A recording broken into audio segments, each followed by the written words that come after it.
That's right, everybody. You know what that song means. It means you found your way back to Z Show. Much love, beautiful people of Earth. How are you? For some strange reason, Mateo wanted me to drop the link. I dropped it, Mr. Mateo. See, he says drop the link. My Philadelphia compatriot, Mateo, from the city of brotherly love.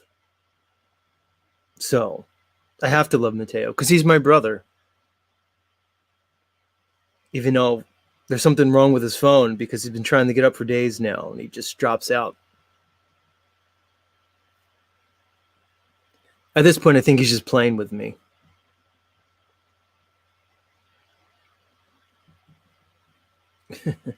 I know, Heidi. But for Mateo, we could make special consideration.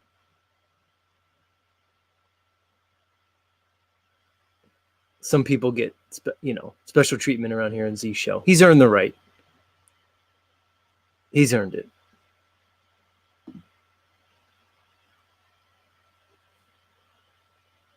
Some people get special treatment. We found out yesterday Uncle Rick does not get special treatment because I was in the Z Show dungeon last night. That's right. I went to that part of my YouTube studio, the dungeon, where all the miscreants are. And I let a few people out of the dungeon. One of them was the producer, Moose. I let Moose out.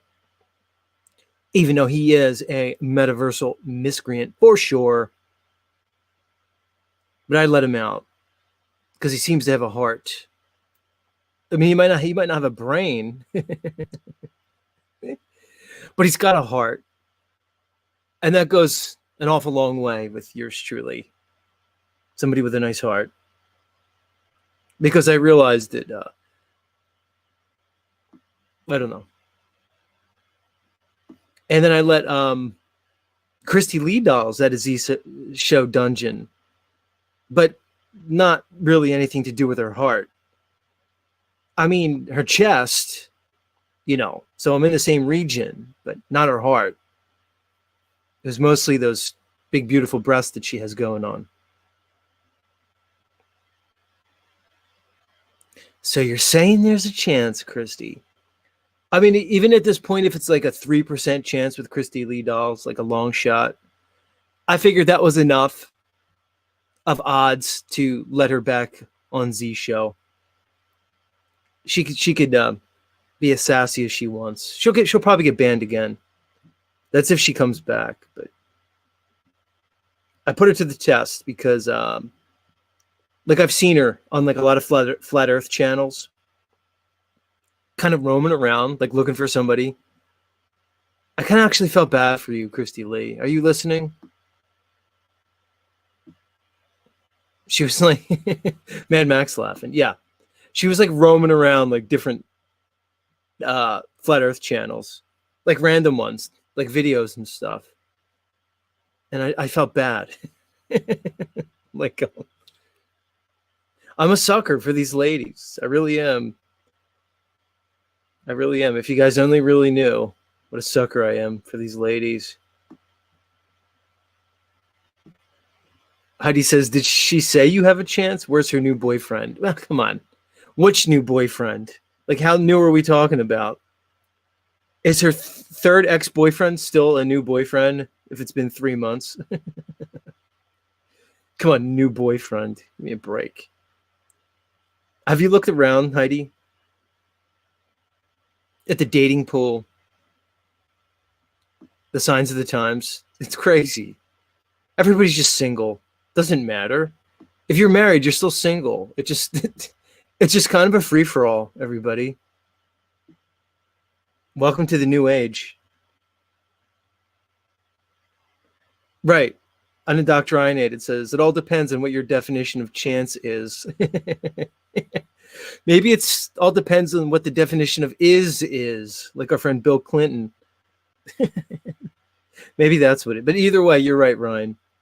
It comes down to the semantics of the situation, for sure.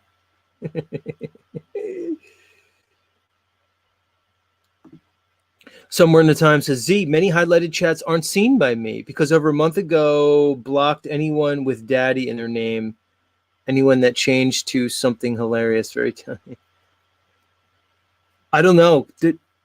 You might want to just make an adjustment somewhere in time.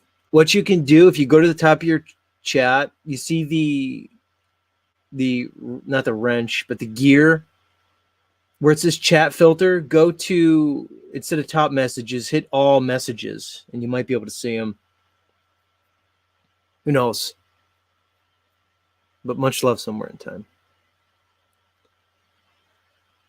Yeah, it's all about semantics, Ryan. The ladies love semantics. That's why I don't really listen to them, really.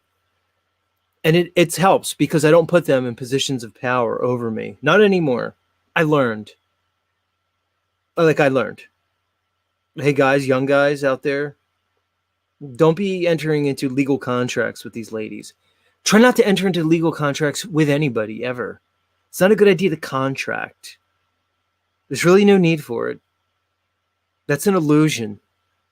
It's a nice life when you just live your life. You know, under God, under source, under creator, whatever you want to call it. It's a nice life. You don't need all their stuff. You just don't need it. You don't. You don't need their benefits. You don't need their privileges. This doesn't amount to shit anyway. And there's plenty of food around. Stop it, everybody. You don't even really need their money. I don't mean like be a bum all your life, but I'm saying don't sweat it. You're going to be fine.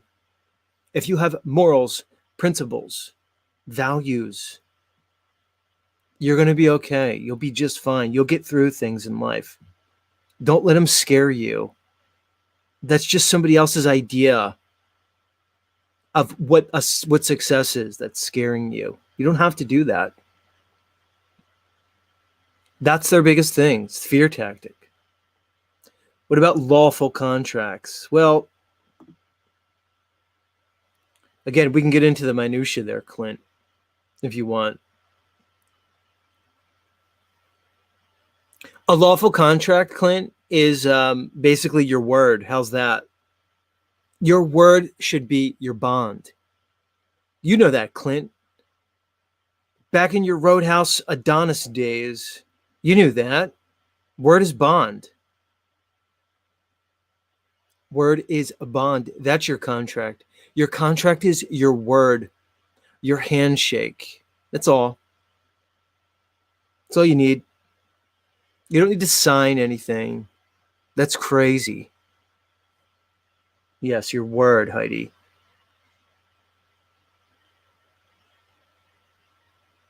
Benton knows. He said, word is Bon Jovi. Hey, here's a question, Benton. Is Bon Jovi like a good music artist? I'm gonna say yeah. Remember Bed of Roses? Maybe we'll do karaoke. Hey Rose, do you want to do a duet? Bed of Roses? It works for you because you know your name, Rose. I think that'd be a good one for us, Rose. Bed of Roses. I remember when that album came out. It was like the early 90s. CDs were just a thing. And somehow I came across the CD. I don't know. I think my parents got it or for themselves or somebody bought it for me. And I was like, oh, Bed of Roses. Oh, you'll have to learn it? Yeah, it's a good one. I want to lay you down in a bed of roses because tonight I sleep on a bed of nails.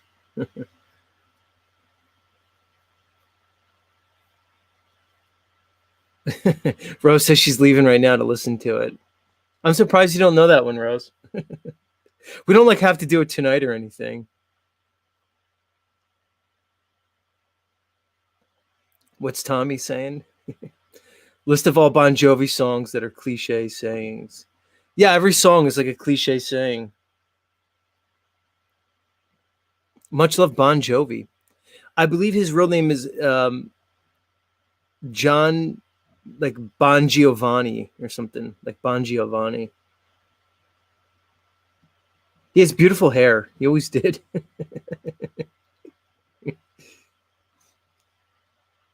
It's hilarious.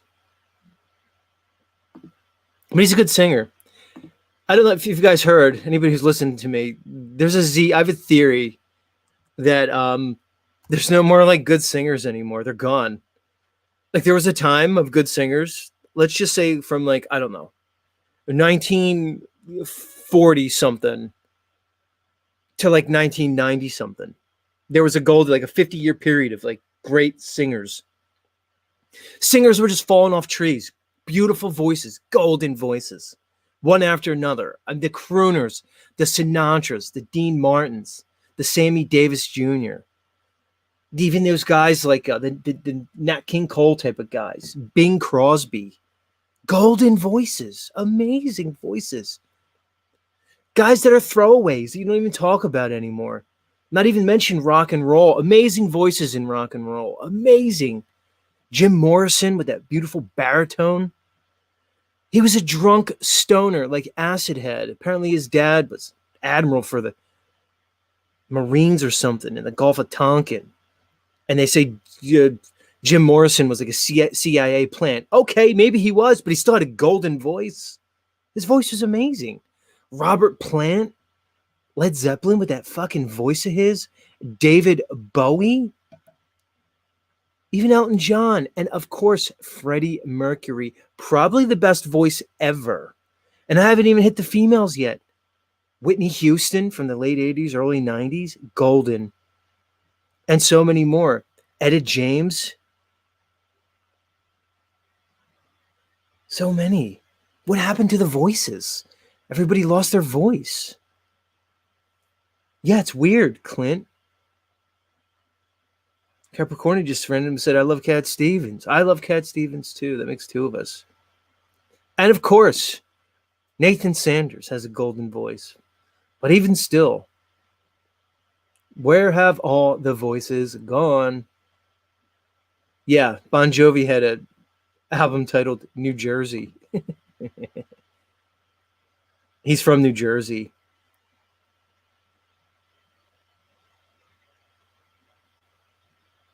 Aluma Tommy says when Bon Jovi was 14, all the moms were fucking him. Did you have that experience too, Tommy? I imagine Tommy had that experience. Tommy and I already talked about his golden years. Tommy had golden years. Apparently, Mr. Benton had some golden years too, with his insanely high testosterone levels. Ladies, yet Heidi knows this. Heidi knows everything about everybody, but apparently Benton has like astronomically high levels of testosterone. Weird. I believe him too. I believe that.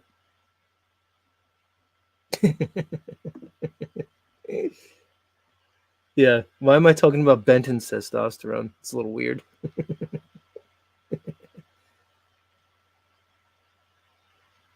So weird.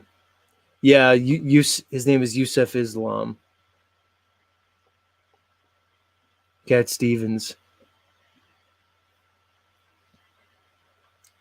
Good stuff, everybody. The golden voices. Even that Cyndi Lauper. Cyndi Lauper had the worst accent in history. She has the worst New York accent I've ever heard. But she has a golden voice. If you guys want to see a good documentary, where's Access Rap Blood? Are you here, Rap Blood? Netflix, and I'm not a big Netflix guy, but they have a documentary about the making of the We Are the World song. If you guys remember that, I think it was like 1984, 85, 86-ish. And Benton, have you seen this We Are the World documentary they did? There's Rat Blood. Rat Blood, you got to watch this, dude. We Are the World. I don't know what it's called. It's called like The Biggest Night in Pop, for this We Are the World song. Who anybody who's my age or a little bit older remembers the We Are the World song. They got everybody in pop to sing this stupid We Are the World song. It's right around the time they were doing like the Live Aid, the Farm Aid. It was at that time. You know, it was about the starving kids in Africa, et cetera, et cetera. And it had, of course, like Michael Jackson. It was a star-studded cast. It was crazy. Michael Jackson, Stevie Wonder, like Willie Nelson, Bob Dylan, Bruce Springsteen, like on and on. Like I said, Cyndi Lauper, what's her name? Diana Ross. It was crazy. Um, on Doctrine, it says the most cringe moment in music. No, it's actually pretty good the way they did it. They got them all in a room in one night. They recorded it, and like it goes through the whole process of getting all the egos in the room. And Quincy, what's his name? Quincy Jones. Not Quincy Adams. I think Quincy Jones. This is his name. The producer, the Motown producer. He produced the whole thing, and apparently Michael Jackson wrote it along with Lionel Richie. Lionel Richie was there. Lionel Richie was huge at the time with that fro.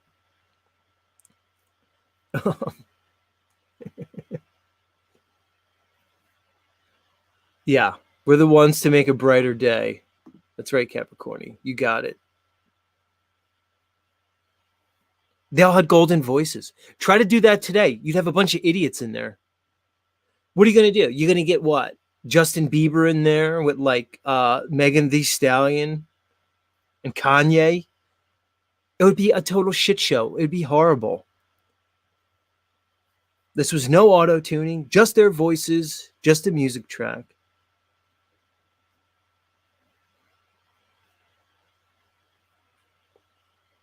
And Mateo asked me what the Mateo, I don't know why you can't get your phone to work. I just saw you try to come up again today, Mateo.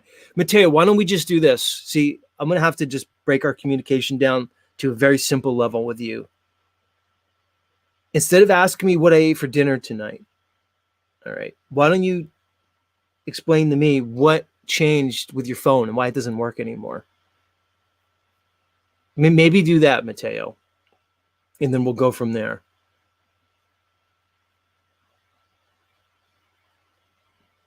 Code Puncher says, goes to show they're not superstars. They're controlled. Fair enough. Yeah. Well, they're minions. When the handlers call, when you're in that strata, there's certain phone calls that you don't ignore. You know, there's certain people that when they say jump, you say how high. And apparently this Quincy Jones was one of them. The phone rings and you just say yes.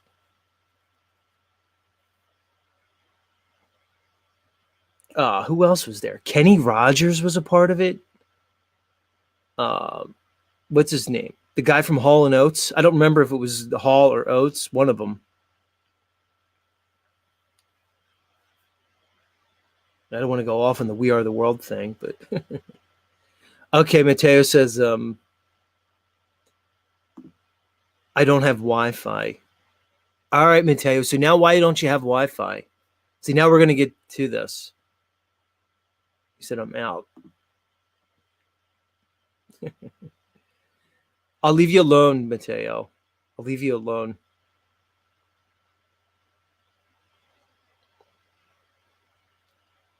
How long could I just sit here and riff? Funny times, everybody. Funny times. Nostalgia. I've told y'all. I've been super nostalgic for the last 4 years. I'm at that part of my life. I'm in like the greatest hits part of my life. That's what I'm in right now. This is the Z greatest hits tour of my life. I don't really need anything new. I have enough under my belt where I could just kind of, go with the greatest hits now. Just ride on that. There really is nothing new under the sun.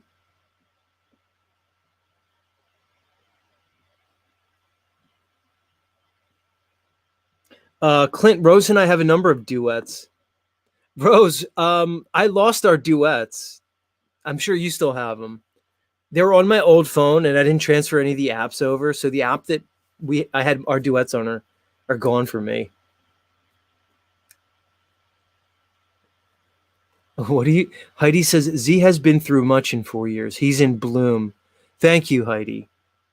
Heidi feels as though I'm blossoming like the trees around me. What did I eat? Are you okay? What did I eat? I had rice crackers that are almond. They're almond rice crackers. Okay, with black beans, like the Goya beans, just plain black beans, like uncooked, just out of the can and rinsed, with tuna fish and oil and red wine vinegar. That's what I had, Mateo. What's the mystery, dude? Simple. I eat simply, Mateo. I'm a very simple person. Basic. It's all. I ate simply. I had a can of tuna fish, some beans from the fucking Goya section, and rice crackers. That's a nice meal. I know it's all out of cans and stuff. There was no, ideally, I would have had like other stuff. Like instead of the rice crackers, I would have made the rice. But the rice takes me a long time to tell you, and you know that. First, you have to rinse the rice. Then you have to cook it for 18 minutes. And then you have to let it sit for another 10 minutes. That's almost a half hour right there when you count the washing. So it takes me a half hour to make rice. Right, exactly. Natural foods except the crackers. See, Mateo, you get on these jags. So, right, it was the natural food. But if I had more time because I was doing stuff today, I would have made my own rice. I have like 200 pounds of rice at least. When the COVID's thing hit, I went out and I got food. I went out and like stockpiled on food and stuff because I was married at the time and I had a stepdaughter, so I was responsible. I wasn't like, oh, I don't care if I fucking die and just starve to death. It doesn't matter. Because right now I don't care, Mateo. Mateo, I don't hold my life so sweet and so dear at this point. That's why I'm not even really that concerned about my diet right now. I just put food in my body sometimes just for sustenance, and I'm okay with it. I'm 30 pounds lighter than I was when I cared about it, so go figure that out. I don't care, dude. I'm in that point in my life, dude, where I'm like on borrowed time. It doesn't, I'm going to die, Mateo. I know that. So are you, and so is everybody right now listening to my voice. So who fucking cares, dude? Live your life. Mateo says, about to make chicken with chorizo with garbanzo beans. Yeah, garbanzo might be my favorite. I like chickpeas or whatever they're called. Probably because you stopped drinking. Yeah, I stopped drinking. I did stop drinking. Thanks, Rose. Rose is going to email me the links to our duets so I can play them. Although I want to re-record my parts, Rose, because I have a new microphone on my computer. And when I did my parts last time, I just did them like holding my cell phone. I want to use my blue mic that I have to get more of the dulcet tones. But yeah, Mateo's right. I haven't had a drink in a while. But I'm still all about that cannabis. That's still a part of my life. And I'm okay with that right now. It's all right. All right. Heidi says it's been a little over a year. Yeah, I don't know what you're talking about, Heidi. But I appreciate that, Heidi. Thank you. Much love. Mateo says, do I puff hard? No, Mateo, I'm a lightweight. I pack the bowl, a couple hits, and that's it. I'm zooted. I call it a night. I don't sit around. I'm not smoking spliffs. I'm not smoking blunts. I'm not doing that. I pack a little glass piece, Maybe I'd put a little keef on top of it, and that's it. If I'm gonna hang out with one of my buddies from the old school, I'll roll up a spliff or something, and we'll do it like that. Okay, Rose. Rose says the app only works on a cell phone. All right. No, it's fine, Rose. We'll just do more songs. We'll leave what we have. Why mess with it? Sometimes one take is all you need, Rose.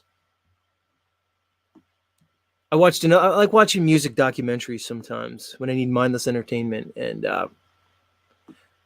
the song from the movie The Bodyguard, the Whitney Houston song, I Will Always Love You. I don't know what the name of the song is. Maybe that's what it is. She did that song in one take, everybody. One take. That was it. And they wanted her to do more takes, and she wouldn't do it. And her manager / agent Clive Owens called the guy. I forget the guy's name who wrote it and was producing it. It's the guy who's married to Catherine McPhee right now, the Canadian artist that wrote a bunch of albums. Somebody will know his name probably. He wanted her to do a bunch of takes, and they're like, "Nah, she just does one take. That's it," and it's gold. It's still gold to this day.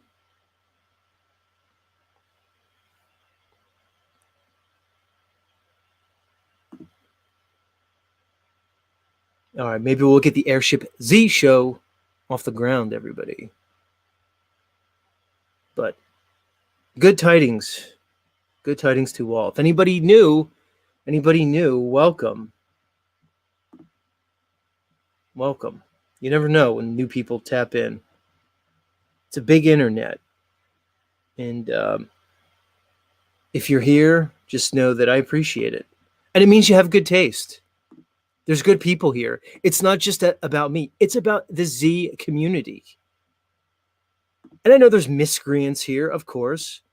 We already mentioned Mateo and Illumitami, but even them, there's great people here. You have wonderful, wonderful people like Divine Spirit or Divine Spark, Heidi, and Angela Baby Carson, who apparently only gives her partner, Sean Alke, 2 sexual positions to choose from. Which we learned that yesterday. We learned things at the Z show. We didn't learn which 2 positions, but I confirmed that 2's enough. Dare I even say 1's enough? 1's enough for me, Angela. I'd be happy with 1 position. I'd even let you choose. I'm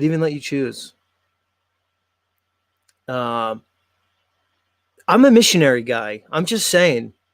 I like the front-to-front thing. I like the personal thing. I like to get real personal when it's going down. I like that. I'm okay with that. That's okay with me. I don't know. Who's with me? Angela just says, nice. Yeah, Marky Rizzo. 2 positions to Sean, who's here. Where is he? I'll highlight him if he's here. What's up, Desiccant? Are you going to come talk to me, Desiccant?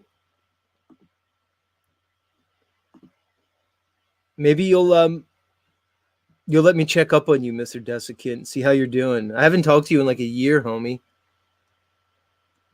I mean, I know you have health stuff going on, but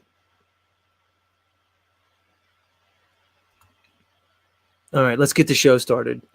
I can't just sit here and talk about Angela's sex fucking life. It's too much.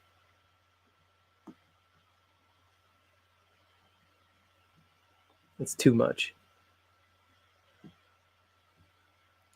Mateo says he'll let the female take charge. Let me think about it. Occasionally, Mateo, that's occasionally. But that's after I know her. If I'm new with a chick, let's say first 3 to 5 times, no, it's me taking charge. But after that, if we've settled in, yeah, that's fine. There's nothing wrong with that. That's okay. All right, so Sean Alke confirmed. Doggy and sideways. Sideways is pretty nice, Sean. It's kind of comfortable. It's lazy, like it's lazy as fuck. Sideways is like, you're both laying on the couch watching Netflix and you just decide to get it in real quick. And you just slide the panties over and go sideways. So that's okay. I'm okay with that. I'm okay with that. Somebody named Piggy Butt says he's got black eyes like doll eyes. Are you talking about Jaws? Jaws or me? Unreal. All right. Hola, folks. Greetings. Official opening commencing now.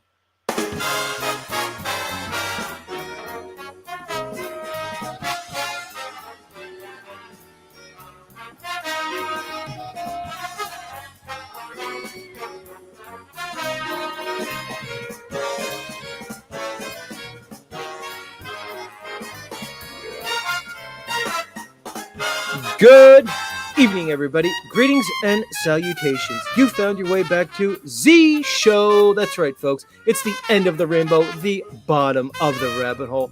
And as always, we are broadcasting live and in living color around the level, horizontal, topographical plane called Earth.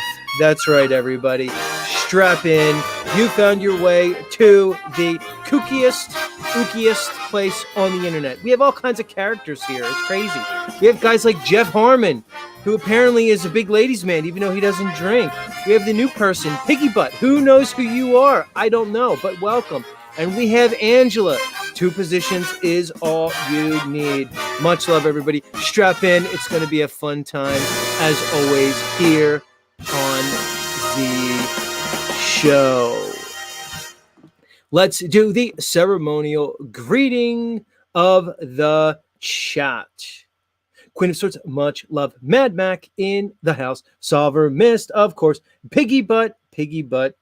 Jeff Gashead, much love.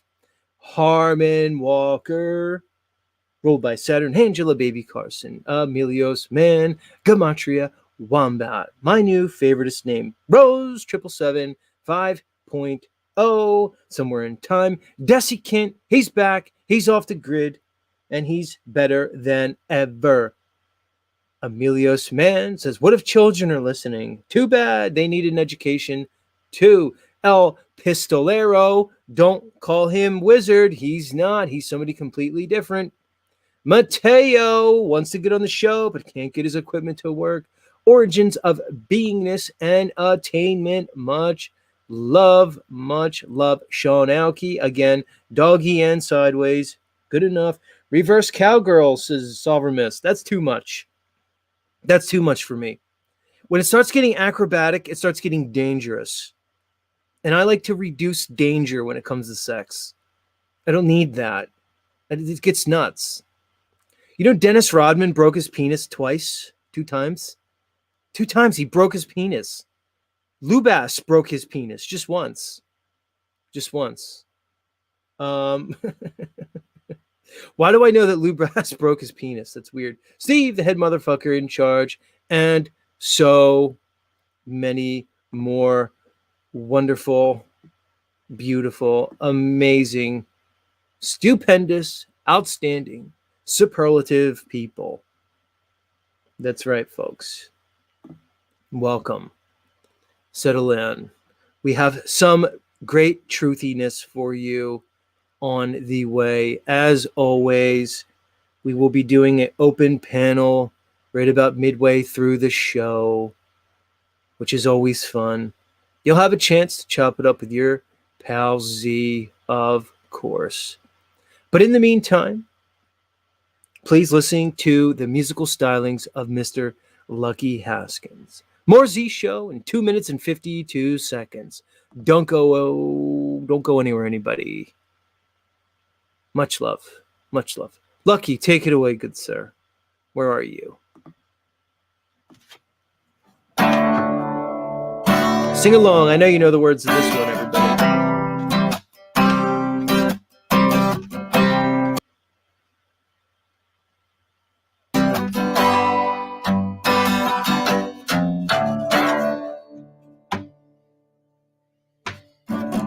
Every time I think I smell that sweet southern rain, it takes me to a station on a long black train. I want to feel the wind blow, feel the earth move below me. In spite of all the good times, I want to rest my soul. So I'm gone, hey, I'm gone, y'all. I'm gone to Carolina, where I know that I belong. Hey, I'm gone, yeah, I'm gone. Gone to Carolina, where at least I have a home.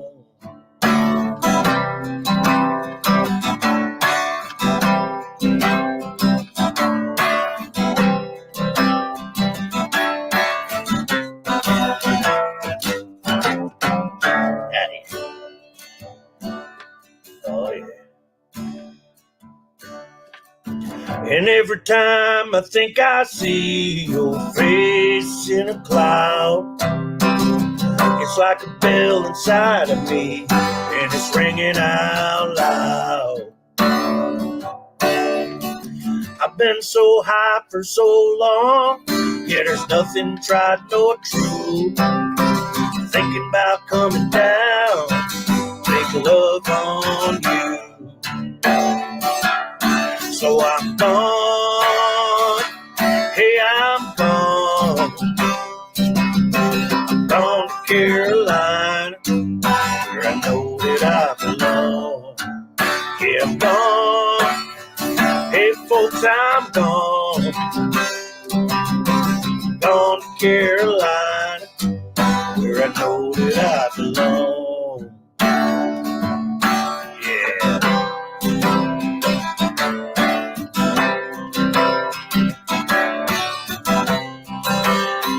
Here we go. Let's get out of here, fellas. I'm gone, y'all.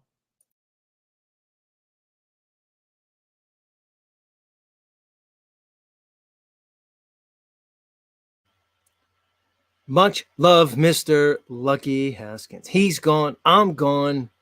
We're all gone, everybody. Gone, but yet still here. Somehow.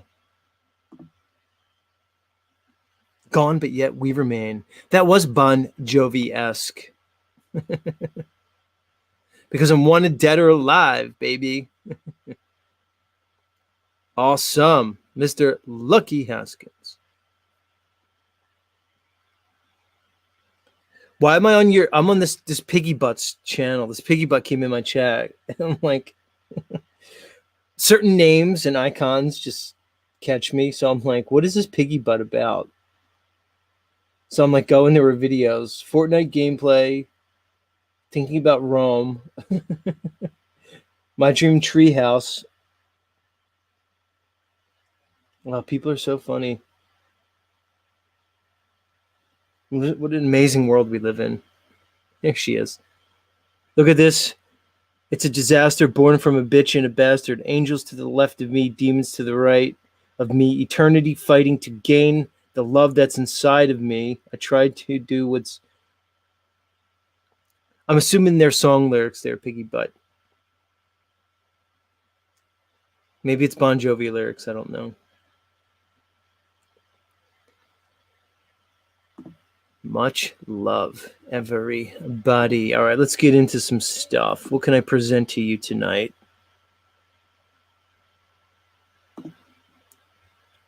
We'll keep it light and fluffy tonight. We're not going to go into fucking deep fucking math tonight. We'll keep it above board.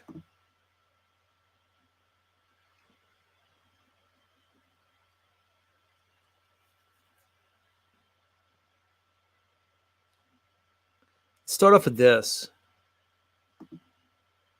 So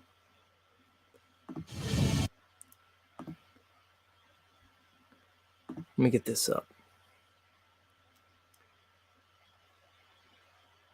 So there's stories, not just in the Bible, but from various cultures all throughout antiquity and all throughout the world of a time where this earth was much different than it is today. A time where beings were much larger, giants even, large, whether they're humans or human-like beings, large vegetation, large animals, a time where this world was a world of giants. You might say, oh, Z, that's a great story. There's lots of stories. Where's your evidence? Yeah, like Amatria Wombat says, Days of Noah. Giants. And Desiccant says, buildings were magical. I like that stuff. And where's the evidence, Z? You're going to say this to me. Well, maybe the evidence is all around us.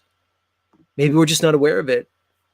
Maybe it was in front of us the whole time and we just overlooked it or didn't know what we were looking at. Because I kind of think there was giants here. I'm just saying. So if there's giants, that means there was giant plants. And if there was giant plants, that means there were giant trees. Now, a lot of people think that certain mountains, well, maybe not every mountain, but a lot of people think that certain so-called mountains were actually huge monster trees in the past. And guess what?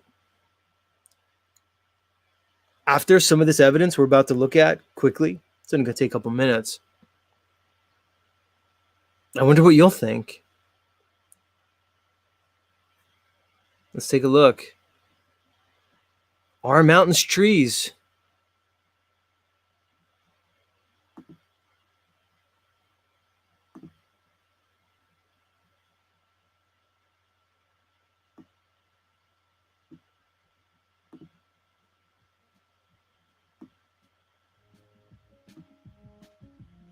The great trees of Earth. In the past, things were bigger, much bigger. That includes people, trees, animals, and maybe even monsters. Just call them giants. Once you see it, you can't unsee it. First, they're showing the classic occult depiction, which you might call the Tree of Life, which to me is a representation of this world. You see a mountain in the middle. Some people think there's a mountain at the North Pole called Mount Meru or the Lodestone or the Rupus Negra. Could look all those up. Hey, all the compasses point north. Why? I don't know. Probably could be a lot of reasons. You also see the land. Then you see the Ouroboros here, which is the snake eating its tail, which is a highly occult symbol. And then interesting, it kind of looks like there's an ice wall like around this ancient occult depiction of Earth. It looks like an ice wall with mountains. I don't know, I'm just saying. And there was a big tree coming out of the middle. Monster tree. And then below this earth plane, you see the stem and the roots. As above, so below. And then here you can't see it. It's occluded by the words. Maybe if I move this, but yeah, let me take the words away. You see what looks like to be like a rainbow bridge. If you ever heard the Norse conception of the rainbow bridge to either, Middle Earth or different places that they had, Asgard, things like that. And then you see a temple here. So this is a depiction of these potentially large trees. Let's continue. All right, trees create hexagonal cell walls. Remember that. Plant cells, the way the cells are structured in these plant cell walls.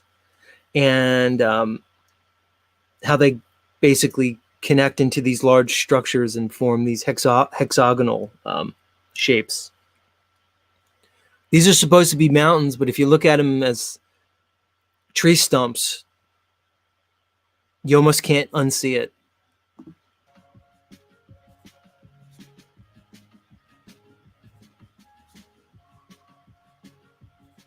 So again, more of these hexagonal structures. I mean, look at this puppy here. I mean, I've cut down a fair number of trees in my life. I see what trees look like when they were harvested, which begs the question, why do they look like they were harvested? Why does this one particular look like it was cut clean? Just like we would today, we would cut a tree clear.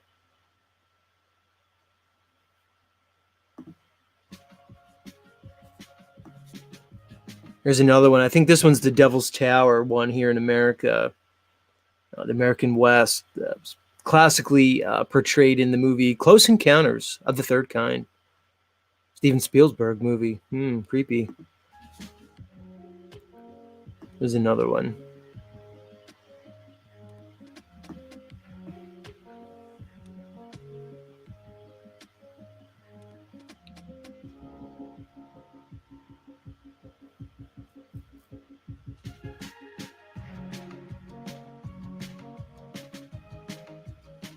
I love looking at these.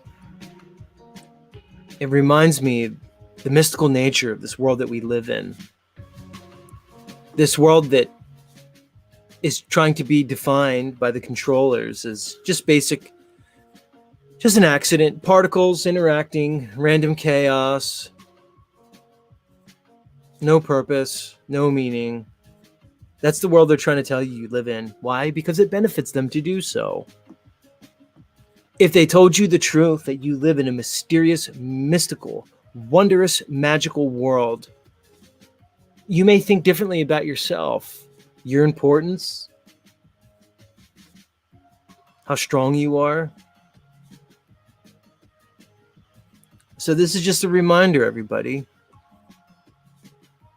that you don't have to play into their illusion, their little games. You don't have to believe what's being taught to you. You don't have to believe what the mainstream is presenting you. You could have your own mind, your own thoughts, your own feelings. You could express yourself. Expressing oneself is a human right. To express yourself, to be unique. The clothes that you wear, your haircut, even the car that you drive, everything about you, the way you walk, the way you talk, the music you listen to, that's you expressing yourself. That's your right.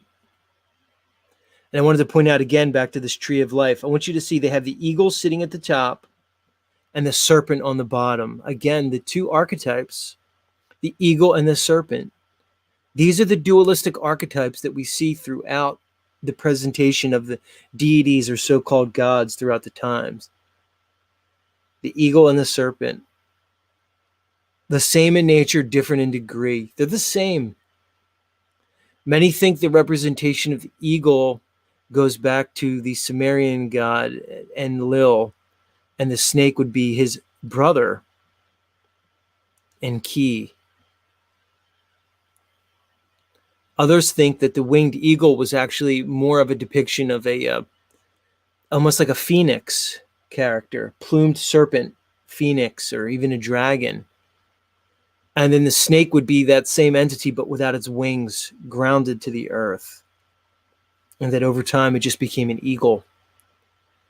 You see the eagle represented, obviously, not only as the American icon, but you also see the eagle represented in the National Socialist Party, the so-called Nazis, and of course, the Roman Empire, which still rules even to this day through the Vatican and the Roman Catholic Church.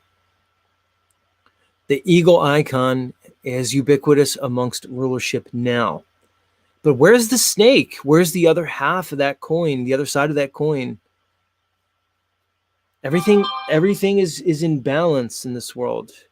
Everything runs off equal yet opposite forces that balance each other. So if the eagle is of the air, where's the balancing force? Where's the snake knowledge? Well, look no further than the Catholic Crusades, the Inquisition, the routing out of the serpent snake knowledge by the Catholic Church, which obviously represents the eagle, Rome, the routing out of the snake knowledge. The Gnostics, the Bohemians, the Cathars. The Roman Church got mighty busy getting rid of that snake knowledge, which is basically the balancing knowledge, the opposite, the equal yet opposite knowledge. More feminine. The Gnostics had an idea of a feminine deity called Sophia. And Sophia was held as part of the balance of the gods. The Christ figure can be seen in many ways. Many ways. There's obviously the classic Horus, Isis, and Osiris link. You know, Horus would be analogous to the sun, which would be the Christ deity, Christ figure. But the Gnostics had an idea of a feminine presence to the deity, which was lost. One might say suppressed. By who? That's right, your friends at the Vatican. Your friends at the Vatican. What did our friend Crow 777 remind us? Oh, that's right. The doors of the Roman Senate are now the very doors that basically are adorned on the Vatican. The same doors. Rome never fell. Everybody. Hate to break it to you. And more, I'm thinking the 800 years of the Dark Ages probably never existed. Because we're told of the worst year in history, which is 536, supposedly. Supposedly a horrible year. Something really bad happened that year. Cataclysms, volcanoes, probably celestial events, who knows. And then we're told there was a plague associated with this 536 event, which coincides with the fall of the Roman Empire, which fell right about then, which would be the 6th century. We're then told there's 800 years of a dark age where there's very little information, if any. And then we're presented with the bubonic plague of the mid-1300s, which is basically 800 years later. There's a contention that those 800 years never existed, that the cataclysm of 536 actually is the same cataclysm as the bubonic plague in the mid-1300s. Why would they add 800 years? I don't know. Am I sure of this? No. Is it possible? Very possible. This lends to the idea that our history is not what they told us it is.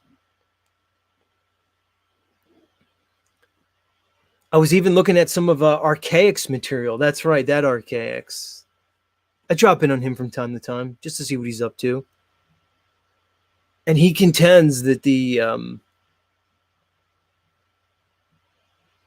period of Atlantis and the deluge, or the flood of Noah, was much earlier than history would like to tell you it is now, because there's certain historians that are placing Atlantis, which some people still think is myth, at about 10,000 BC, give or take, as the fall of Atlantis. Apparently Archaics puts it to like 2000 BC, which is an interesting timeline.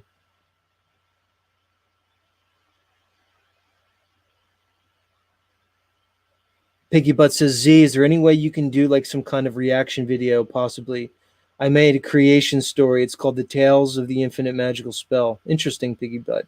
I don't know. Maybe. I mean, who knows? Maybe you'll come up and talk to me later. We'll have a conversation. We'll see where it goes.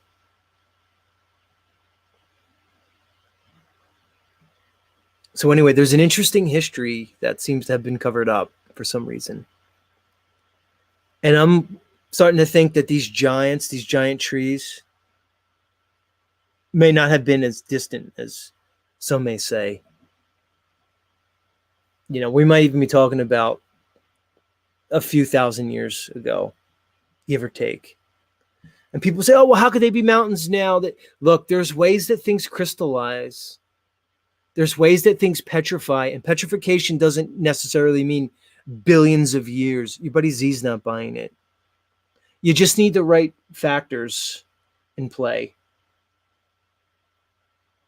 Piggy Butt says, I'm scared of people. Interesting. And cameras. Well, that's legit, Piggy Butt. I'm kind of scared of people too, but I had to work through it. I'm not saying you have to do anything. I'm just giving you my story. Piggy Butt, I used to have terrible stage fright. If I ever had to get in front of like a class at school or a group of people, I would freeze up, sweat, nerves, anxiety attack. It's horrible. Always. It was always, even when I was very young, I was so scared to talk to people. And it's something I had to work through. And it's something that took effort, time, training, and to get by that. She says, no, you know what, honestly, I would, but my technology is so shitty, I can't even get it. No, fair enough, Piggy Butt. Don't worry about it. Don't worry, it's fine. Don't worry about it. Maybe I'll check out your video. No promises, though. But if I remember, I'll check it out. Mr. 1-1 says the flat top mountains are highly suspicious. Yeah, why are they flat? You know, they just look like they were just sawed. Like, you know, timbered, basically. Forested, so to speak. So anyway, that's enough about the mountains in the past. I'm sure we can get into it more. There's so much we can talk about, but this is a great topic. I love this topic so much. I want to play this one real quick about astrology and cosmology for people. This one's only a couple minutes, but I want to play it. It's only 1:30. It's a guy talking about astrology and what is likely the true cosmology of this earth. Let's get into this guy. I thought this was interesting. Let me pull this up.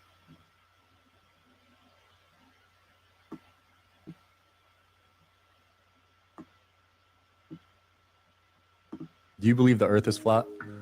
I know the earth is flat. Seriously?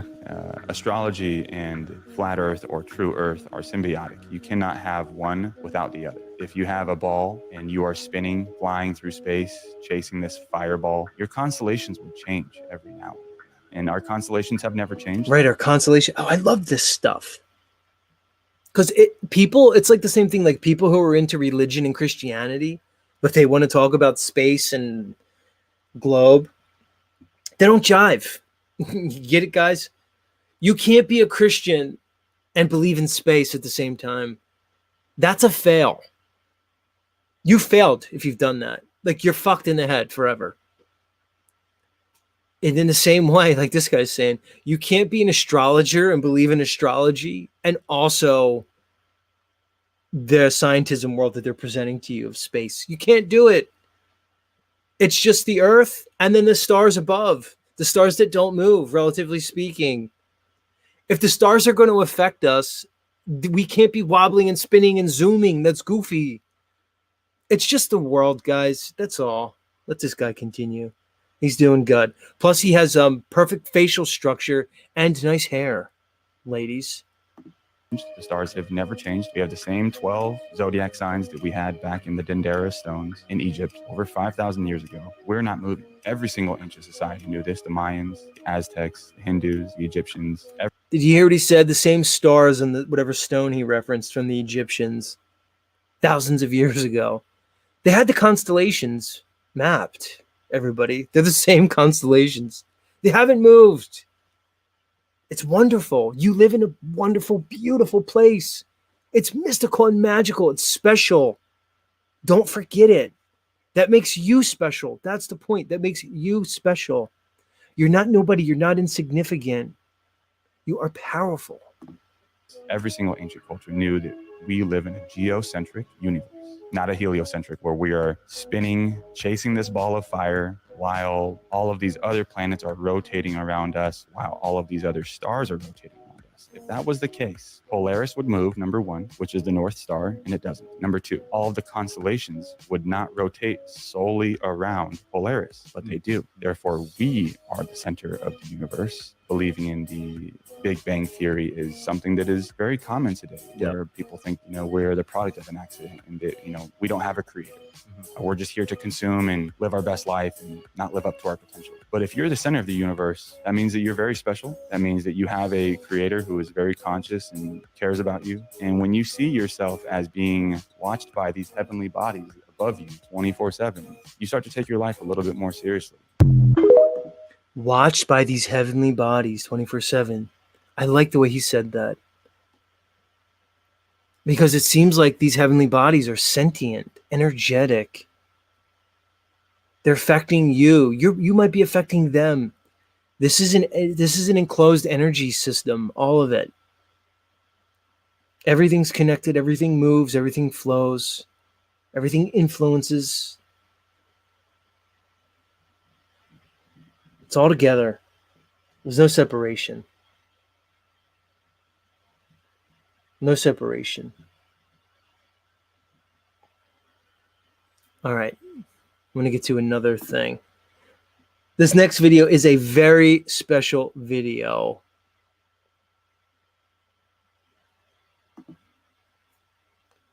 See this guy here? It's Mr. Nathan Sanders. I want to get into this because Nathan dropped this video today and it just hit me in a certain way. I feel as though it's poignant and timely and emotional and impactful. And it makes me appreciate Mr. Nathan Sanders even more because he's all heart. You're all heart, Nathan. Let's hear what Nathan has to say. Let's get a little Nathan vibe going.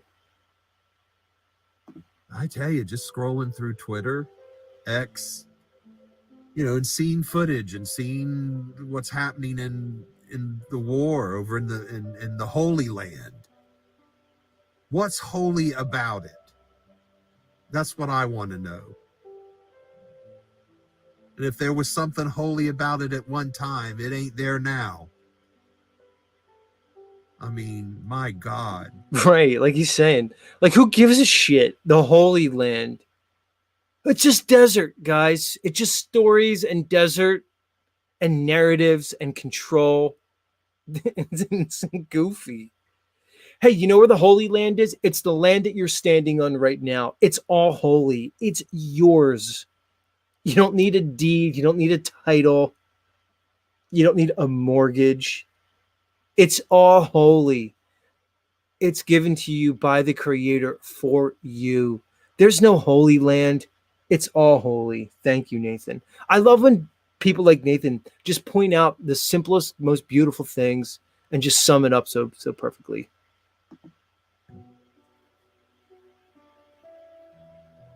You cannot be a human and see that and not have a visceral reaction.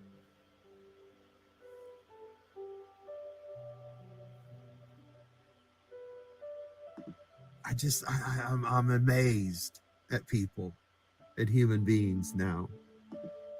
I was like Anne Frank. I used to think that most people were good underneath it all, but I don't know about that anymore. That makes two of us, Nathan. I'm beginning to wonder. This reality, the consciousness that is infested this reality has a way of, convincing people that it inverts their moral compass.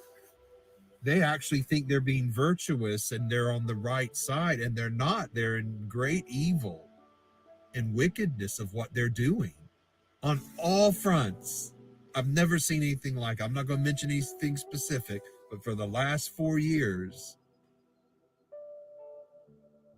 It's absolute insanity, and it's affected the most intelligent, highly educated people. It's like the more educated you are, the more you fall for this shit. Right. And that's the part he just nailed it. It's like the more educated you are, the more you fall for it. Because that's the problem. Their education system. It's nothing more than just advanced indoctrination and conditioning. It's so insidious, but yet genius, evil genius, how they do it. Because they get you to invest in it. You pay for your college education. You build a career. You invest in their insane charade of a society, of a system. And then you're bought in. And like he said, the more educated you are, the more susceptible you are to this bullshit mind control.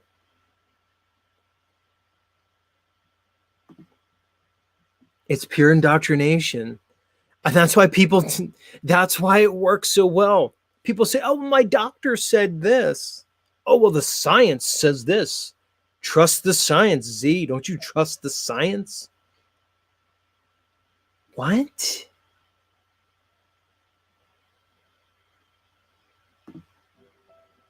You trust these authorities who have not earned your trust. Trust me, when they're censoring everybody that's dissenting, you better wake up.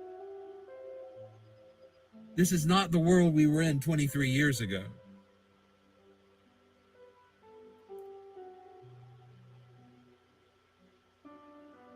I just feel bad for the kids. You know, they don't deserve this.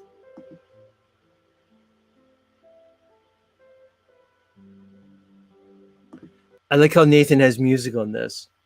I'm envisioning that he didn't even have to put the music in. He just like spoke this video into his phone and the music just appeared because wherever Nathan goes, music is just there. That's what I'm thinking happened. Holy land. How about give them Montana? Shit, I was out there for a production. I ain't not fucking out there. Ain't nobody there. Plenty of room.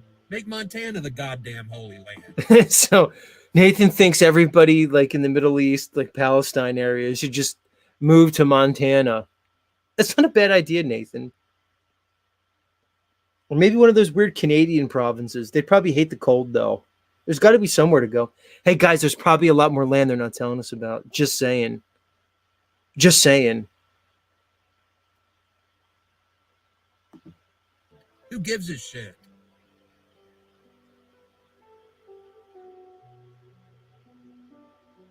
Evil, wicked murderers. That's what they've turned into. You know, the media, which is owned by the bad guys, manufactures consent from the American people. I'm in America, so I'm going to talk about us. And so they're okay with this shit. They manufacture your consent. Well, let me tell you something. That's on your soul. So be careful who you vote for. If you vote for a warmonger. I like that term he used, manufactured consent. It's a term I like. Because if you're consenting through deception, it's no consent at all. It's like basically like we were saying about contracting. If you enter into a contract under deception, it's not a valid contract. If you're coerced into a contract, it's not valid. I don't believe voting does anything, but it does impact your soul, even if your vote isn't counted or changed to suit the globalists and their agenda. You still voted for that person. I would never vote for a war candidate. Unless you're peace all the way, you're not getting my vote, even though I know it's bullshit. You're consenting to this shit. It's going to stain your soul with blood. And the thing I think about is karma. When's it coming back and slapping us in the fucking face? And it will. You know, Americans have had it lucky so far. But I don't think our luck's going to hold out. Not after this. This wickedness will fly back on us. And then we'll know what it's like to have bombs and missiles drop on you and blow your world to bits and everything you care and love about. And the world will stand by and justify it.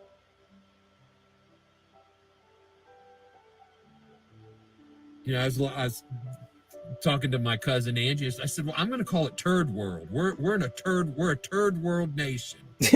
Shit. It's absolute shit. I love this. Nathan feeling a certain way and just picks up his phone and goes all TikTok on everybody. Love it. It's a good thing I got my mental health appointment. I'm just sitting here waiting to go in. I got here early. It's raining. Yeah, we're in Turd World. Wouldn't you love to be Nathan's like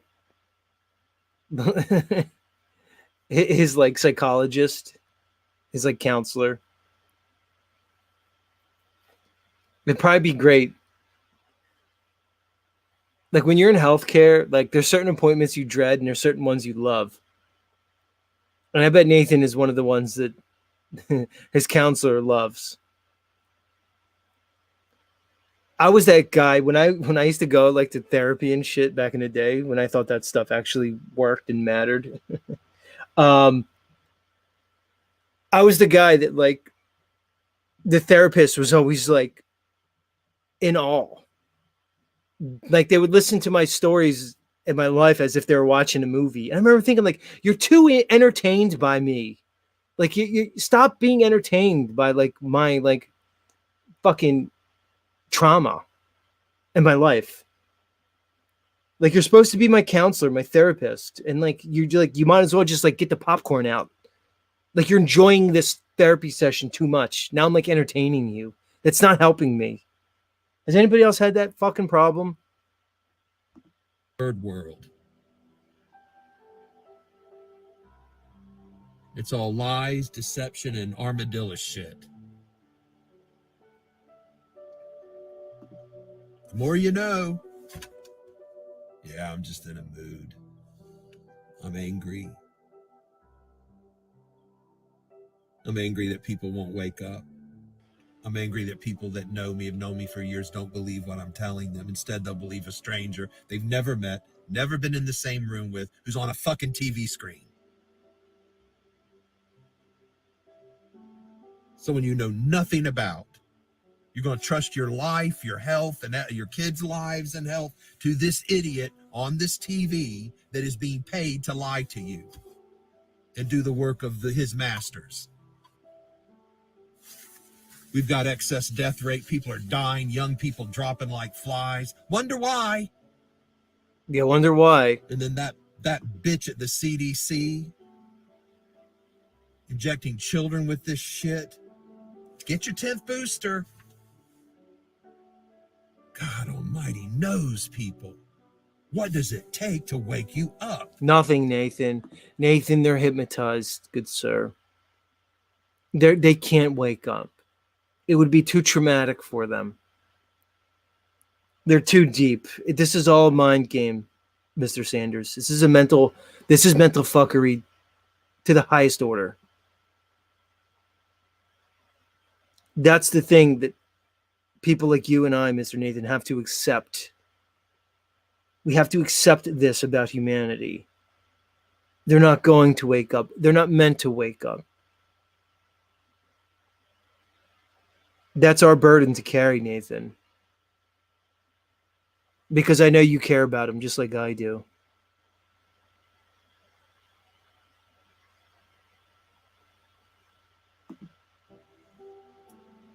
Well, as the Mandela affected scripture now reads, Yeah, Rose. These therapists, they're way too entertained by like me and my story when I go there. Rose says, yeah, I've had that problem. And also when they talk too much about themselves. Right. And don't want to hear I don't want to hear their stupid stories and innermost thoughts. They have to pay me for that. Exactly, Rose. I've had that where like the tables turn. Like I'm the counselor for the counselor. That's what look. All counselors are messed up in the head. They just are. They're too much.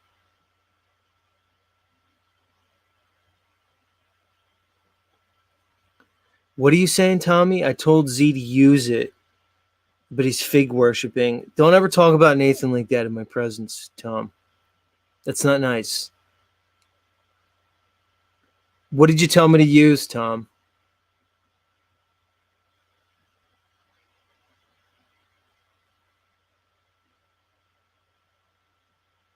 Nobody knows what you're talking about.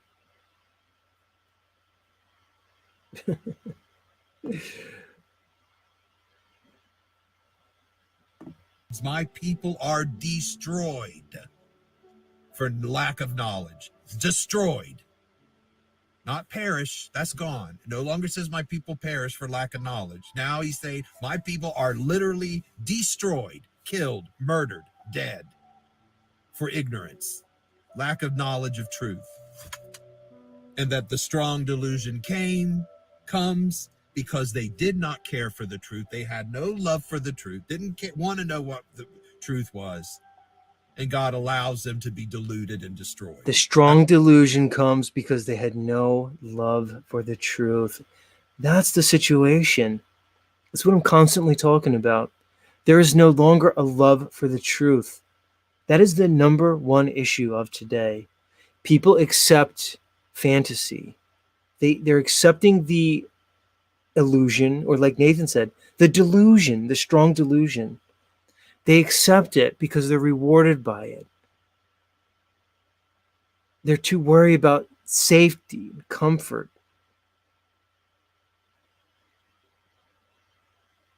Is their life so sweet that they'll sell out everything that's good and holy to this world? They seem like they've done it, Nathan. This is what's happened. There is no longer a love of truth. You're exactly right. That's my interpretation of that, and that's exactly what we're seeing.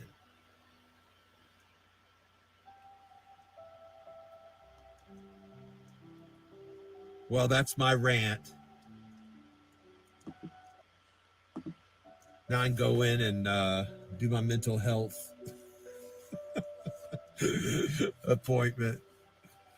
I love you. Right, you see what he had to do, Rose? He just had his therapy session right now here with us on TikTok and Z Show. Now he's going to go in and he's going to be jolly, happy, shiny, happy people Nathan to his therapist. So what the fuck is he even going for? Therapist is the biggest scam fucking job there is. It really is. Love you all. And I mean it. We love you, Nathan. Even Illumitami loves you. He's just too crass and basically too emotionally immature to admit it. But I'm sure even Illumitami loves you, Nathan. Even though he's calling you the FIG word, as if that's better. Yeah, Ashley, Claudio, he gets it out before he goes into the therapist. Save it up next time, Nathan. Let the damn therapist earn their money, dude. Don't do this on TikTok. I mean, it was a great video, and I enjoyed it. But let them earn their money, dude. That's what they're there for. All right, everybody. Links in the chat. Come on up and lend your voice to today's conversation. No, he said con. Just like content is con. Where's all you fucking word magic people?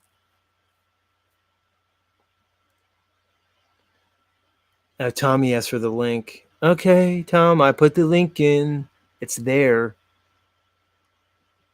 We already had Mateo try to come up, but he couldn't apparently figure out how to work it. Somehow I think this is... Lindsay. That's not... Oh my God. I could see this one. Oh my God. Holy shit. Lindsay, welcome to Z Show. Hello. I just wanted to tell you that I like it sideways on the couch with Netflix. That's all. Holy moly. You came up here to tell me that? Did you resubscribe to Yeah. my channel or are you still unsubscribed? No, I'm just trolling. But you like it sideways like Angela Baby Carson does? Yep, on the couch with Netflix. Hold on, let me see this little thirst trap picture you have going on. Spare The me. ladies hate it, and Tommy does too. So that's why I do Tommy it. doesn't But hate it. Tommy's a pure, Tommy he's a hates it. red-blooded American male. Lindsay, you've never been a fan of letting people speak for themselves. Would you like to hear what I think about you? No. I nothing you. Like, you are irrelevant to my like or hate. You are just a tool of flow state, and he doesn't always back you on that. You ain't shit, Lindsay. You're just, ouch, Elliot, ouch. Okay, thank you. You have a good day. All right, thank you. I think I'll pull more of content up here than your fucking half 304 ass. You're the only woman that can be at so we the can only look at your woman that can picture. be at 5. Her number's 5, and she's still a 304. Like you trying to front that picture years later, and you think you're not a 304? Put something on. I really You're don't disgusting. No. Well, we know you don't care. It's why you keep showing your face and making showings. You obviously don't care. Yeah, I don't. Okay, well, Okay, that's have a it. good That's it for day. you. Yeah, Love you, see ya. everybody. See ya. Bye-bye. Bye. Bye-bye. Jeez. 304s, am I right? Isn't she a peach? Oh, she's definitely a 304, but she gets mad when I call her that. She said she's only been with 5 guys. Are you buying that, Tom? I'm not. Maybe the burger place. Am I right? They give you that big old cup of fries. Dude, I'm not believing 5 guys, Lindsay. I'm just saying, like, because Tommy, you know what they do. They're a third, like 2/3 of the men they sleep with, they don't count. Like, they don't count the one night stand that they had their senior year in college. They don't count like their stepdad's friend when they were like 19 years old, who like cornered her in the pool house. They don't count him. They don't count like their first time because it was 2 seconds long. So they'll just take a mulligan on like 2/3 of the guys they fuck to come up with a number of 5. Nobody's buying it, Linz. Just saying. This is why I say, man, it's like, we're not saying women just should submit to men in general. It's you need to find the one as soon as you can that you're like, I can just shut the fuck up and do what this dude says and let him lead. And then you're going to be fine, probably, if you make good decisions. Just find the guy you can fucking submit to, and you won't be a Lindsay. Right, but here's the problem, Tommy. After the age of 25, that guy goes bye-bye. He's not there anymore. And I've been giving them, to not sound offensive, I've been saying, about 30, you better have something already in place, before you're 30. Because, I mean, even at my age, I could probably hear out some like 27, 28, but that's because I'm like 44 now. But I'm not even in that game anymore. But just saying, as if I was assessing that still, I could probably have some. Well, that's tolerance. what I was going to ask you. So you're basically saying that if the right lady came along, you'd be willing to maybe like move in that direction. That's interesting. Very rare chance, because I don't give it the chance. Like Sherelle has the golden ticket right now. She's not really flexing anything with it, and I was okay to not have that golden ticket out there. But yeah, I'd give her the chance if she wanted to fly out and test the pheromone distances. Because I don't know if you've ever met a girl online and talked a while, and then when you meet, so like no matter how long you talked first, as soon as you meet, you feel that cousin, or you feel just that feeling of, we're like buddies, aren't we? Yeah. No hard feelings. That's the problem with the whole online thing. Well, I'm kind of like there were Christy Lee dolls, where like in my mind, it's like a whole thing. Mm-hmm. But what are the odds that's going to match up to like real life? You know what I mean? So it rarely does. I've been catfished, Tom. Me badly. Too. Yeah. Me too. Oh, back in the day, before anybody had more, back when you could just barely send pictures to each other with emails. Oh, I was like 21, 22, joined the Swag Lord thing. I definitely sent a Russian like the cost of a flight over here, but they had a fake flight, a fake travel company set up and everything. That's why I'm so good with scammers these days. That was like my little origin story to fishing out scammers. And I mean, 1,000, but luckily the 1,000 or so bucks wasn't nothing to lose. It was a nice little learning experience. But I talked to this AKA Russian girl a long time, and I still to this day don't know if it was that girl that's just a scammer, or if it was a friend of the scammer, or just fake pictures. I guess it couldn't be too fake because there was like references to like do a thing, show it, and I don't even mean like nudes or porn. Just like, hey, what's your let me see this or whatever, and they send a picture eventually. Dude, Russia's a long way to fly a chick in, man. But that's what's happening now, dude. Everybody's flying everybody all over the place. It's crazy, man. Oh, and this was back early 2000s. Like I said, I was a swag lord, so that's too much. People put too much emphasis into their partnerships and relationships. They just find somebody like around where you are and like do a thing with them. It doesn't have to be anything more than that. No, Everybody's way. Okay. There's too much expectation. But let me say the reverse of that. The way you're saying it doesn't have to be all that. No, it doesn't. But if it is that person, that's why I was like, if this really is this that we've been talking and doing, like, yeah, it's nothing to just fly her over.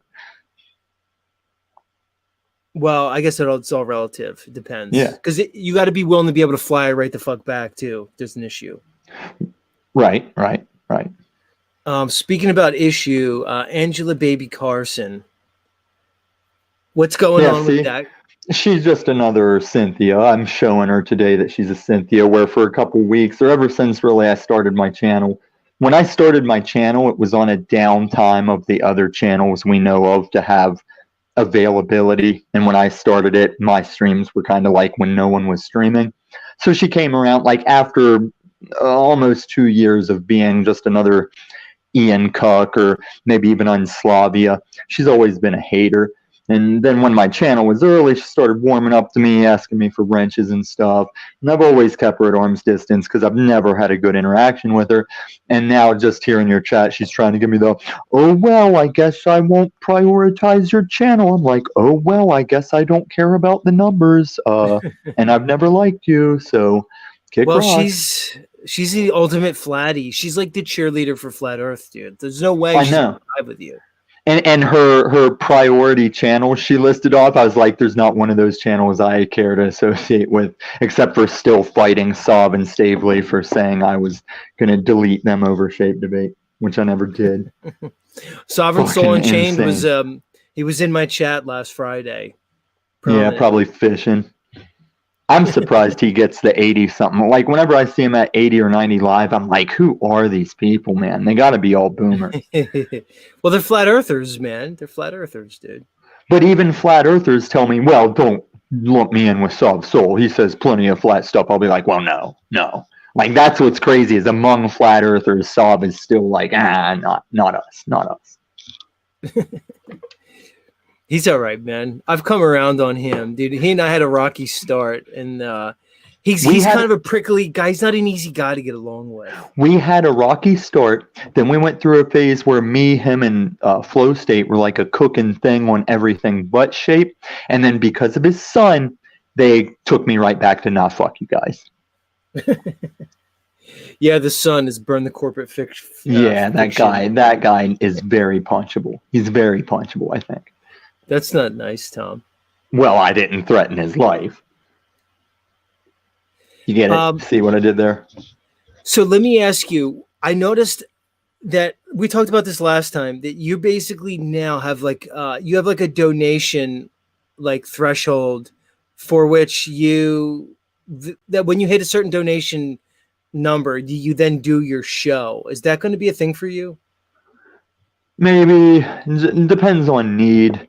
Like just because one time in this panel burst to validate my crypto outlook and my stock information, I said I was rich, and everybody takes that as on Slavia. Rob C had helped me determine. You remember Rob C? He's in a clip. Yeah. He's in the Loop Loops commercial. There was a time that he had helped me determine. I'm like, well, I'm not like Rap Video or Bill Gates, but it's like I can give the finger to employers. I'm not really dependent on employers or anything. He goes, oh, you're hood rich. I'm like, okay, I'm hood rich. So one time I said I was hood rich and maybe stood on it to shut Paul or somebody's mutual asshole up. And now I can't ask for a fucking dime. Like the vet told me that it could be up to $7,000 to fucking put my dog under to find out what's jammed up his nose. And Right. I cannot ask for help without everybody being like, "Yeah, Mr. Rich Guy, yeah," because you're all unslavy at heart. Well, people are just looking to hate. They're just looking to fucking minimize. Dude, Me too. When Me too. I used to have 2 cats. I'm down to 1 because the one died because he was sick, dude. It cost me like almost $8,000 with this cat to get like scans done and all these different procedures and everything. It's not cheap with these animals. Look, a good pet owner is going to take care of their animal. It's an investment, dude. Most people are bad pet owners. They should never. Yeah, even my adopt dog's pets. family. Yeah, me too. I'm the same way. And I had a cat. I have only seen Donnie Darko once because the first time I saw it is a thunderstorm, and one of my favorite cats was like dying of leukemia on my lap, and it died that night after I watched Donnie Darko, and I haven't seen the movie twice. Oh, so now it's like imprinted on you. It's like a bad thing. And I think I will eventually one day, and it's not really a thing, but just every time there was a chance to watch it, I thought about that, and I just didn't watch it. It's kind of like, yeah, maybe it is kind of an imprinted thing. Yeah, there's stuff like that. I have movies like it's a weird movie, Donnie Darko, man. It's pretty much a classic in a lot of ways. I wouldn't say it's like my favorite, top. It's not like my top 100 movies, but it's up there, man. And it was weird because that cat was fine. The cat was fine, and then at the thunderstorm, it was like cinematic the way as some lightning flashed up. That's how I noticed her there in a doorway as the lightning flashed.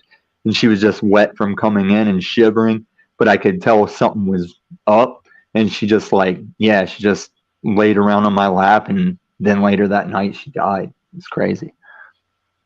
But I did wake up to I was with her when she died because I could hear her. She was in a bed beside my bed, and I woke up to hear her kind of seizuring, and I was with her when she died. But that was a good cat.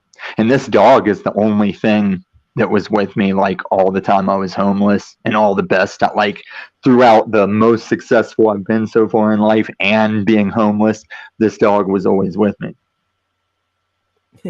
Harmon says, Z, you spent $8,000 on a cat. He said that's sad. Hey, Harmon, it's just shows what $8,000 means to him. That's what I'm saying. There was a time I could have threw $8,000 out the window, and right now it's not as easy. Right. And I was in an in-between time where I had the money, but I didn't have the money.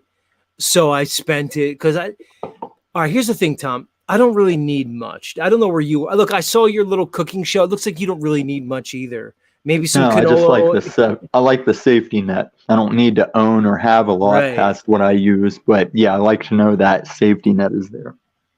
I was saying the same thing earlier. It's look, the reality is even if you run out of money and stuff, there's food everywhere, dude. You can go to 5 churches in any town and there's food in the basement. They'll fucking feed you, dude. There's cans. People have food. There's fucking food. There's shelter. I mean, look, I wouldn't want to live in I don't know, northern Maine or I don't know, Minnesota. But other than that, dude, there's shelter, there's food. If somebody has to be down and out, you could be down and out. It's not the end of the world. People fucking flip out all the time, dude. It's just not. It's not like that. Hello, Shadow and Light. I'm not in the chat. I'm up here. You got your volume on? Illumitami's up here. He's not in the chat. Jesus. Your crowd, Z, I tell you. I know they come to my show too, but geez, these people. Well, there is a certain crossover, like you said. I don't see Illumitami in the chat. Well, like you said, Sherelle, maybe she's behind. Sherelle, what's her name? Snowfire. She was here yesterday, and I was giving her some shit because there are certain chatters that they're just there for the chat. You could be talking about the science behind rubber dog shit from China, and they'll just be in chat chatting away. They don't pay attention. It's all about them. They don't really care who's on. That's why I'm just okay, I'm going to do my show. Whoever comes. That's it. So now you know why I'm not always watching my chat, because I'm not going to. I see the community just having a live chat any channel they go to, so I'm not even going to battle it on mine. I already know they do it. I've seen Paul bitch about it. Jack's bitched about it. I've seen any given channel bitch about it, and that's why I'm just going to know it happens and be like, whatever.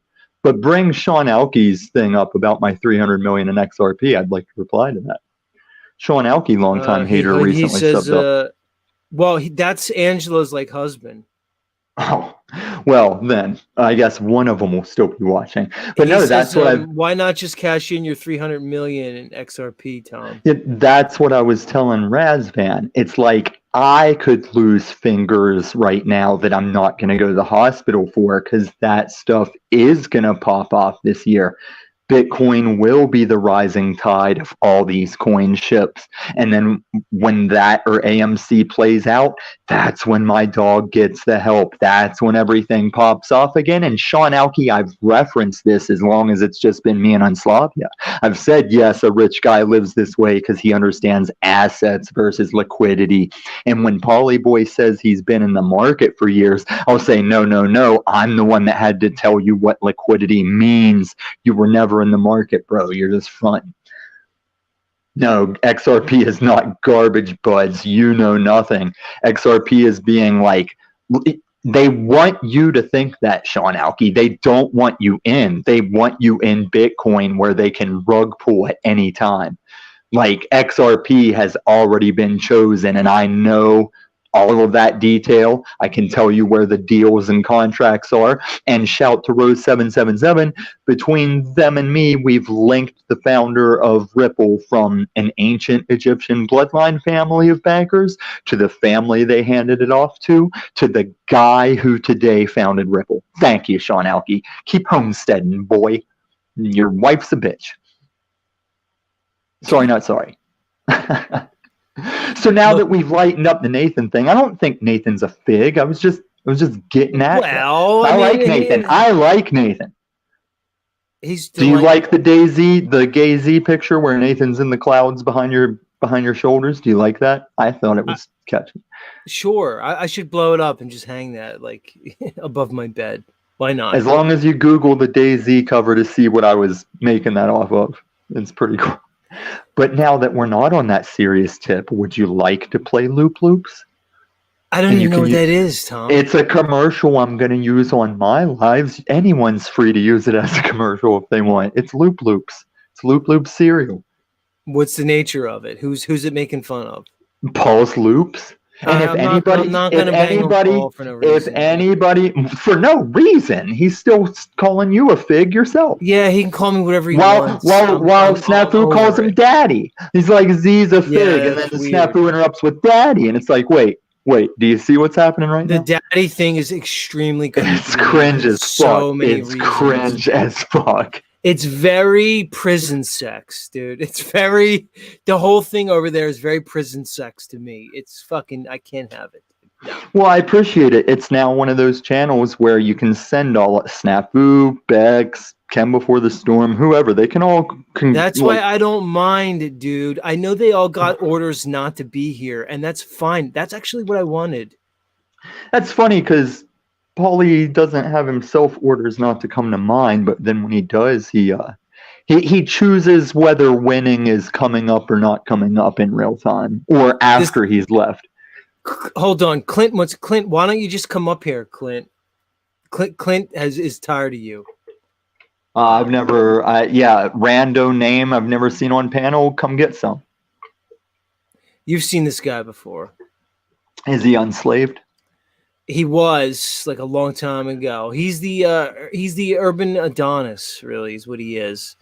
So he used to work prison sex. Yeah, he is prison sex. He used to work in a Patrick Swayze Roadhouse like bar as a bouncer, and now that's his whole persona. Now he was slaying bitches. Have we talked about two at a time? I used to do that style too. Not two at a time, because I think just some of them singular are like a pain in the ass. But no, I didn't Nazi block you, Emilio. So you're probably unblocked now. That night I was telling everybody, hey, I'm blocking you to finish this, but you'll be on. Like CBO got blocked. I said, after this show, you'll be unblocked because I want to see you come back and cry some more. But I had to finish that live, and you guys just kept trying to keep me on a thing. And I do. That's why I have to ignore the chat sometimes. Yeah. Not Emilios. Yeah, Emilios, man, he's all over the place, dude. He's A everywhere lot of the all the chatters are, time. yeah. They're chaos. They're the shit foundation that our channels are platformed on. It's like That's one they way to look hold at us it. up. They hold us up, but it's where the shit lands. It's what the earth, the ground is, and they have to accept that. I raise them up when I give them the credit due, and also remind them they're a pile of feces. Emilio says, "Okay, my bad. Thanks. I do like your show. You're a trip." Yeah, and the haters don't get to me, Emilio. You guys know I'm gonna shoot back. I don't know why Angela tries to hold the fandom friendship over my head. I obviously am not worried about any of that. Like, as long as whoever is going to push truth and follow truth, you will naturally align with me. We don't have to have the same likes and thumbs up. You want to align with me? Get on that truth tip. Oh my God, Tom! I'm thinking about your dog. Why can't you just have a vet look up the dog's nose and just take a look with a scope? What's wrong with Because that? that ain't nothing. The expensive thing is they have to sedate a dog to do that. You won't find a dog that's like, okay, put a thing up my nose, and that can go up to like $7,000. Well, that's what was the issue with my cat. The cat had to be sedated. It had to have imaging. Turned out there was tumors everywhere. Surgery on the ear. That's how And it it's ended up costing me $8,000, dude. I've seen people spend way more than that on animals, like way and it's more. like getting a well dug. When you hire a company to dig a well, they don't know what distance they're going to hit water, so they got to charge you after it's done. They can't quote it and then do it. And then the thing about animals over people is if a person went to a doctor, it's like, we have to help you. We'll work out the money later. With animals, they're like, we want paid up front because everyone will get their animal fixed and then just ditch out on us, you know? I know. That's what they do. That's the one my vet does. Somewhere in time, I'm way ahead of you. Okay, everybody. I hate to sound pompous, but I'm smarter than a lot of you that are all-time chatters. I've already done antibiotics, given him Benadryl. We're doing an ongoing thing till I can make this emergency room thing happen. But thank you, somewhere in time. You're also on a globe. Do you want to see the little? It's like a hook-shaped bottle where like gravity makes it squirt out the hook. Some days he knows we're helping and he lets me do it, and some days he's like doesn't want anything with it, but he lets me. Natural remedies are not going to remove the obstruction, ageless, timeless, flatty. And yeah, also, are you the one that was talking like you'd come up on panel on my globe thing and I don't want to come up and just get blah blah excuse. Was that you? I Tom, I get the three name people mixed up. You know how we got a lot of these three name people? I get them mixed up because it's obnoxious. Don't judge me, ageless, timeless being. Like some of these statement names are getting out of hand. It's a lot. Speaking about don't judge me, where do you stand with her currently? Oh, she's one of my longtime firstie. It's like that thing you thought she was whenever you tried to own her and made a fool of yourself trying to tell her she's imprinted on you. Apparently, Sean of Source got her in this community. Like, yeah, they're actual neighbors, right? Like, she doesn't really belong here because, usually to get to this part of the internet, no offense, don't judge me, but it takes years and certain amount of I don't know, knowledge into certain things and but she just kind of got pulled in here by Sean. So it's like Alice. She's like Alice in Wonderland. No, she's been around though. I'm trying to remember where she has. She might have been original in Slavia. I can't remember where I first started seeing her, but it's been that long. Sean of Source is her neighbor and pulled her into this, just like Alice went down the fucking rabbit hole. That's how she's here. But it's still been as long as it was a little after the Civil War started, but she's been here a while. I know that stuff I've shown recently, like that Benton thing from the crypto show pre-show, she wasn't here yet for that, but that was a year ago. Well, either way, dude, she's imprinted on you. She has an imprint. She's just a long-time supporter. She was one of my first actual dono senders. She still randomly sends donos just to remind me. So the way I got on her was that, and it got because I was on your channel one night and she popped on on video, and that's how I know she's actually very pretty. It's not just her picture; she's actually very pretty. And that's why I'm like kind of into her. Right, but she's like off the market. That thing about the key parties, that was our jokes from Sean's channel. I think okay, that's how we got cool. Is I used to go on Sean's channel and just ream him about his unslavedness and like bitch him out like this dude said you made your father self-delete, and he was still cucking to him.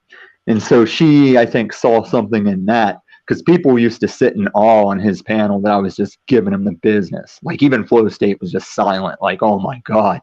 And they'd be like laughing with their hands in their faces to not be like, oh my God, so much. Which brings me to how I met Shane Reacts. That was the night that I was putting it. Do you remember the Southern accent girl from We Are Awake? What was her name, guys? Oh, I remember her. I don't know her name. Like thick Southern accent, but she was pretty too. I was trolling her so hard one night because every guy that popped up and said hi to her in chat, I was like, simping, and she lost her shit. They can't just say hello to me. Excuse me. And her voice was kind of rough, yeah. But that's when Shane Reacts came in, another small channel. Just acting like a blind guy, saying, "Ma'am, I think you got this wrong. I think you're misunderstanding what the boy's joke is." And that's not how he talks or anything. When I found his channel, I was like, "Oh, that was so awesome." But he's scared of me because I'm trying to tell him that was awesome. He doesn't remember it, so he thinks I'm coming at him about some place he's trolled. Oh, I love this panel burst. Say goodbye, Tom. I'm going to open the panel up, take a play loop loops. Play loop loops. Play loop loops. I'm not playing that. I'm not playing that. I'm not fighting your battles for you, Tom. I win this, but I've already won. I'm claiming victory in that battle. You should interview me about how I've won. There's no battle. There's spiritual warfare. There's the truth battle. Right. What are you talking about? There's no battle. What does that have to do with people here? Spiritual warfare. Why would you be mad? Anytime you show up here mad bitching, anytime me and London Man put together a Saturday to fight for you against that, that's spiritual warfare. That's truth warfare. You're acting like it ain't no thing, trying to brush it under your rug. Play loop. I don't see people like that. So what? I'm supposed to think like Talcott's like fucking warfare? He fucking leaves. Play loop loops. I'd rather play that that Sesame Street thing you made with me and the word phenomenon. Yeah, don't judge me, exactly. Although DJM, I don't believe what Tommy says that like you're on the market. You strike me as the kind of lady that, you know, you're able to do your thing with, you know, your hubby. You and your hubby kind of look the other way. You're allowed to be naughty. Don't judge me. Like I said, you get what you want. See can tell. Loops. What are you fucking talking about? All right, I'm gonna take a musical interlude. If anybody else wants to come up and chop it up, come on up. It's that time where we can talk about stuff. People like to hear us talk about stuff for whatever reason. People are into it. They're into the stuff thing. All right, short musical interlude. More Z Show. Come on up, chop it up with your pal Z, or not. I'll just keep going a cappella. It's fine. Yeah, I do have it all figured out. Don't judge me. Hey, DJM, you haven't denied it yet. You haven't. Hey, links in the chat. Don't judge me. You can come up and deny it if you want. I know what's going on. More Z Show in a moment. Don't go anywhere. Much love. Much love.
Thank you, my Saturn worshipping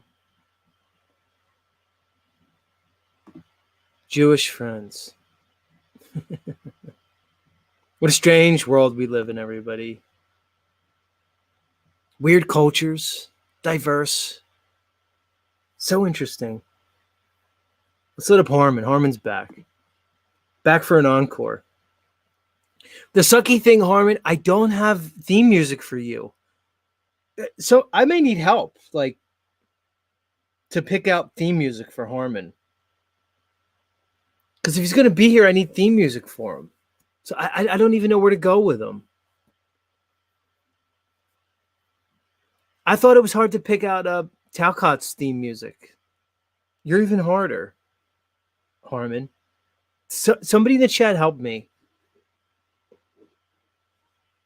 Like, I'm soliciting advice from my chat. Moonlight boobies. What? Well, Harmon does like boobies. I need something that encapsulates the Harmon's personality. Let me think. He likes to go to bars, but not drink, and bring chicks and have them like run around and milk drinks from like unsuspecting guys. And then he likes to bring them home and have his way with them. That's the key, Harmon, is you like to bring them home and have your way with them. Let's not forget about that part.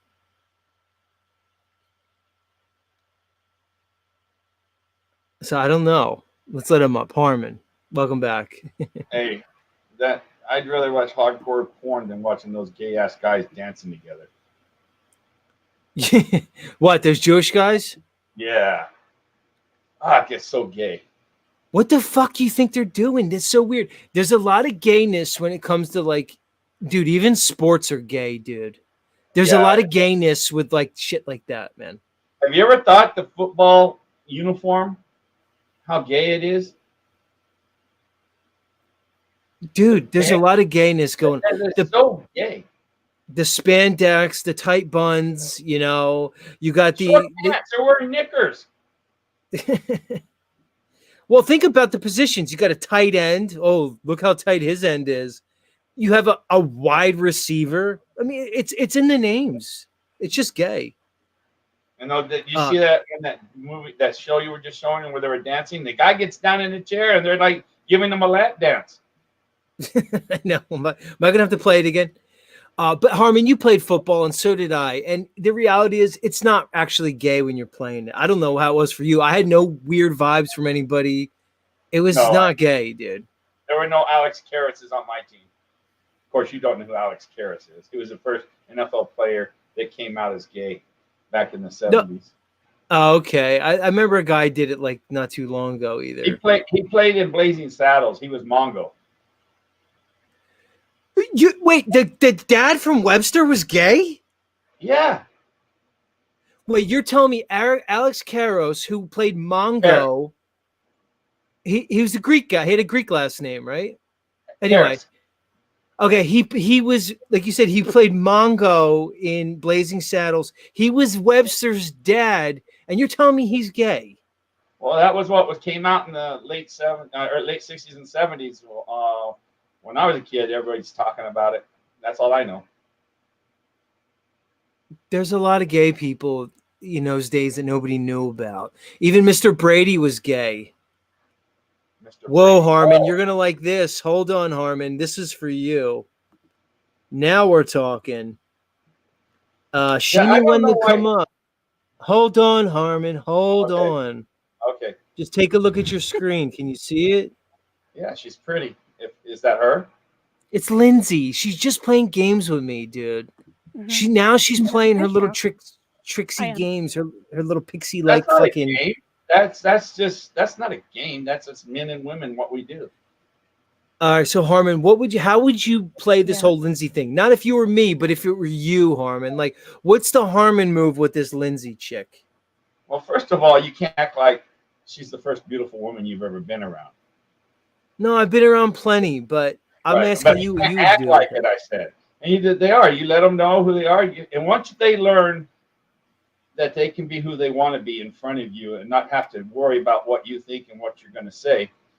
Once you've got that in their mind and they control, they'll love you, do whatever you want, and not bad things, good things. Just once they know that you want them to be them, and that's so cool. Like I said, when we go to the bar, you reminded me some good times.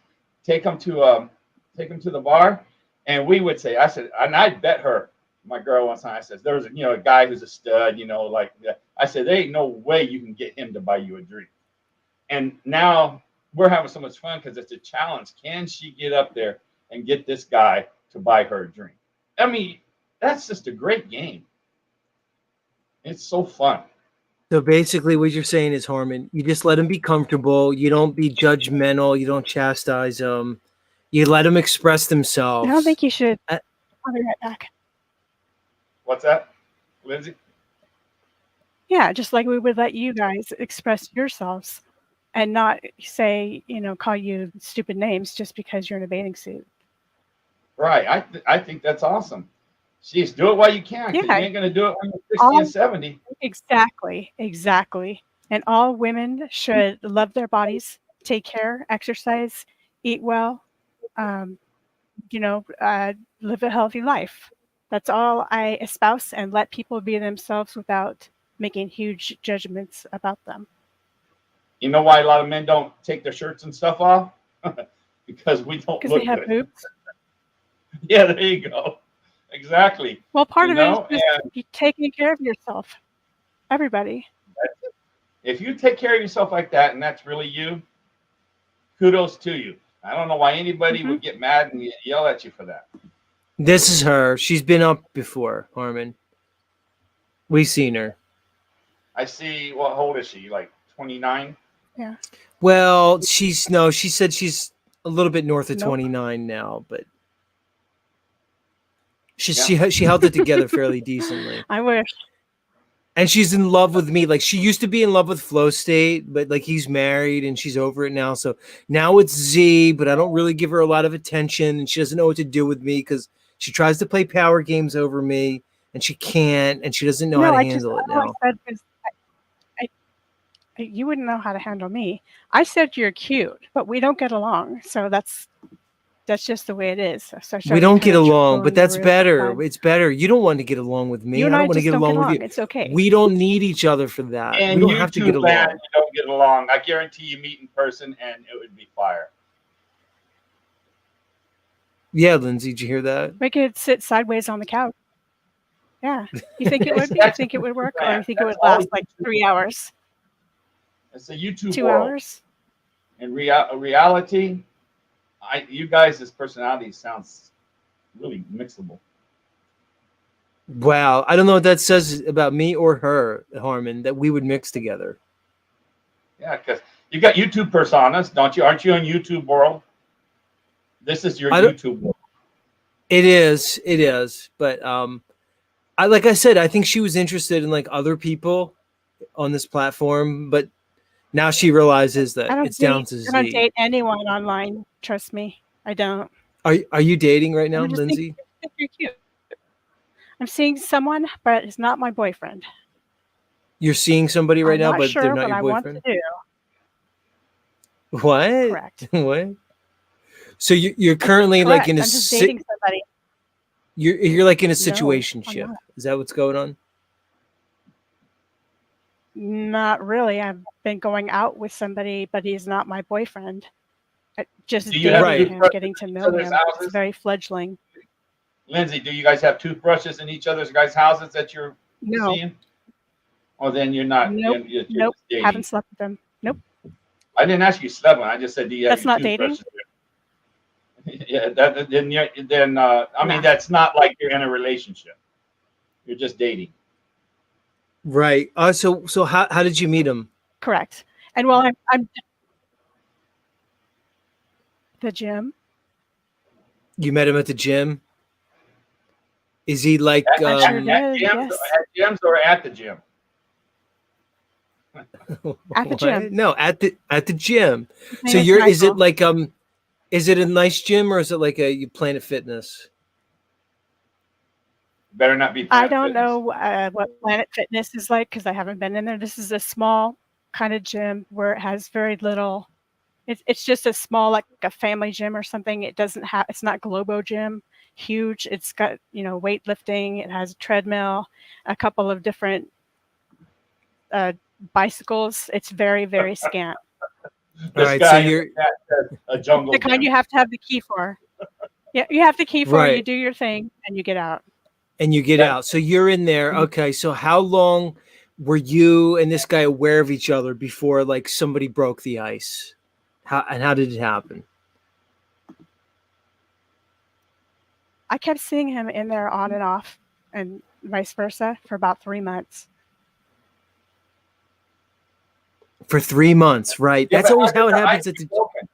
I mean, right. Who approached you? So that's what I want to try to get to, Harmon. Good question. This interesting? Because it is. I'm just detracting from the show. No, it's life. This is life. The Z show is about life. Sometimes we talk about certain things, and sometimes we talk about how Lindsay met her current situationship. It's fine. For example, Lindsay, my friend at golf, he's 71 now. He met his wife when he was a freshman in high school, and they're still together. It's always fun to see how someone meets somebody, rather than online, which is garbage. You met someone not online, and it's interesting how you guys met and your sparks flew. Right. So go ahead. For 3 months, he's there. You're not talking. He's minding his business. You're minding. Go ahead. Yeah, pretty much. He asked me if I was single. I said yes. And then he asked me out. And I've been going out with him here and there. I went out to dinner with him on Valentine's. But nothing has, I'm not like, I'm not dying for him. There's no sparks. Right, nice. But you're still going out with him. He's You're nice. Right. He's nice, and this is a lesson to all you guys because if she was into him, trivial, he would have. She would have fucked him in the gym locker room, like late night. She would have just fucked him in the gym or in the parking lot. And this is a lesson, guys, because she's been on the number of dates with him. It's a very shallow reason that I'm placing on it, so I'm trying to. That's not shallow. If you're not into him, you're not into him. So what? Who cares? Well, maybe it'll grow. Friendship. Hold on. Listen. Sometimes I'm trying to give the benefit of it. Harmon and I, she's in the nice guy Yeah. phase. She wants to find the nice guy because she's been with the Chad. She's been with the captain of the football team type of guy, the alpha guy. Now she's trying to give it up for this other guy, and it's not going Well, to those work are for your her. assumptions. You're right. I might be wrong. Lindsay, I had this when I was It may not. 38, and my Yeah. rules were I'm never going to date anyone that has the kids and stuff like this and everything like that. I'm not going to do that. I'm just going to go like that. And then I met this one girl in 2 days. I was dating her, and she had 4 kids. I didn't give a rat's ass. So you saying that it's going to grow? Wow. It's there at the beginning, or it's not. Right, Harmon. Hold on, Lindsay. I want to get where Harmon was trying to go. So you're at the gym for like 3 months, and he's working out. You're working out. Maybe there's Mhm. headphones on. I would see him But you off and on. Right, you see him off and on. But who broke the ice and how did it happen? That's what we're trying to get at. He did. And he said, I was going to name the town I'm in, but that wouldn't be very swift. He said, are you from this town? And I said, yeah. And he said, what do you like to do? And I said, well, there's not a lot to do. I don't go to bars. I don't do a lot of things because there's not much culture here. There's no movies. There's no museum. The movies are like, I don't know. They're just awful. They're like, it's this movie theater here that's plays movies from 2017. So I said, there's not much to do here. I go to the beach, just do my own thing. And, I'm not in my 20s anymore. So I don't party. I don't go out a lot. I'm not big into it. And he said, well, would you want to go out to lunch sometime? All right, so he I said, shot his "Sure." shot. He shot Let his me ask you a shot. question, be Yeah. honest. Did you make yourself approachable? Did he approach you because you wanted him to?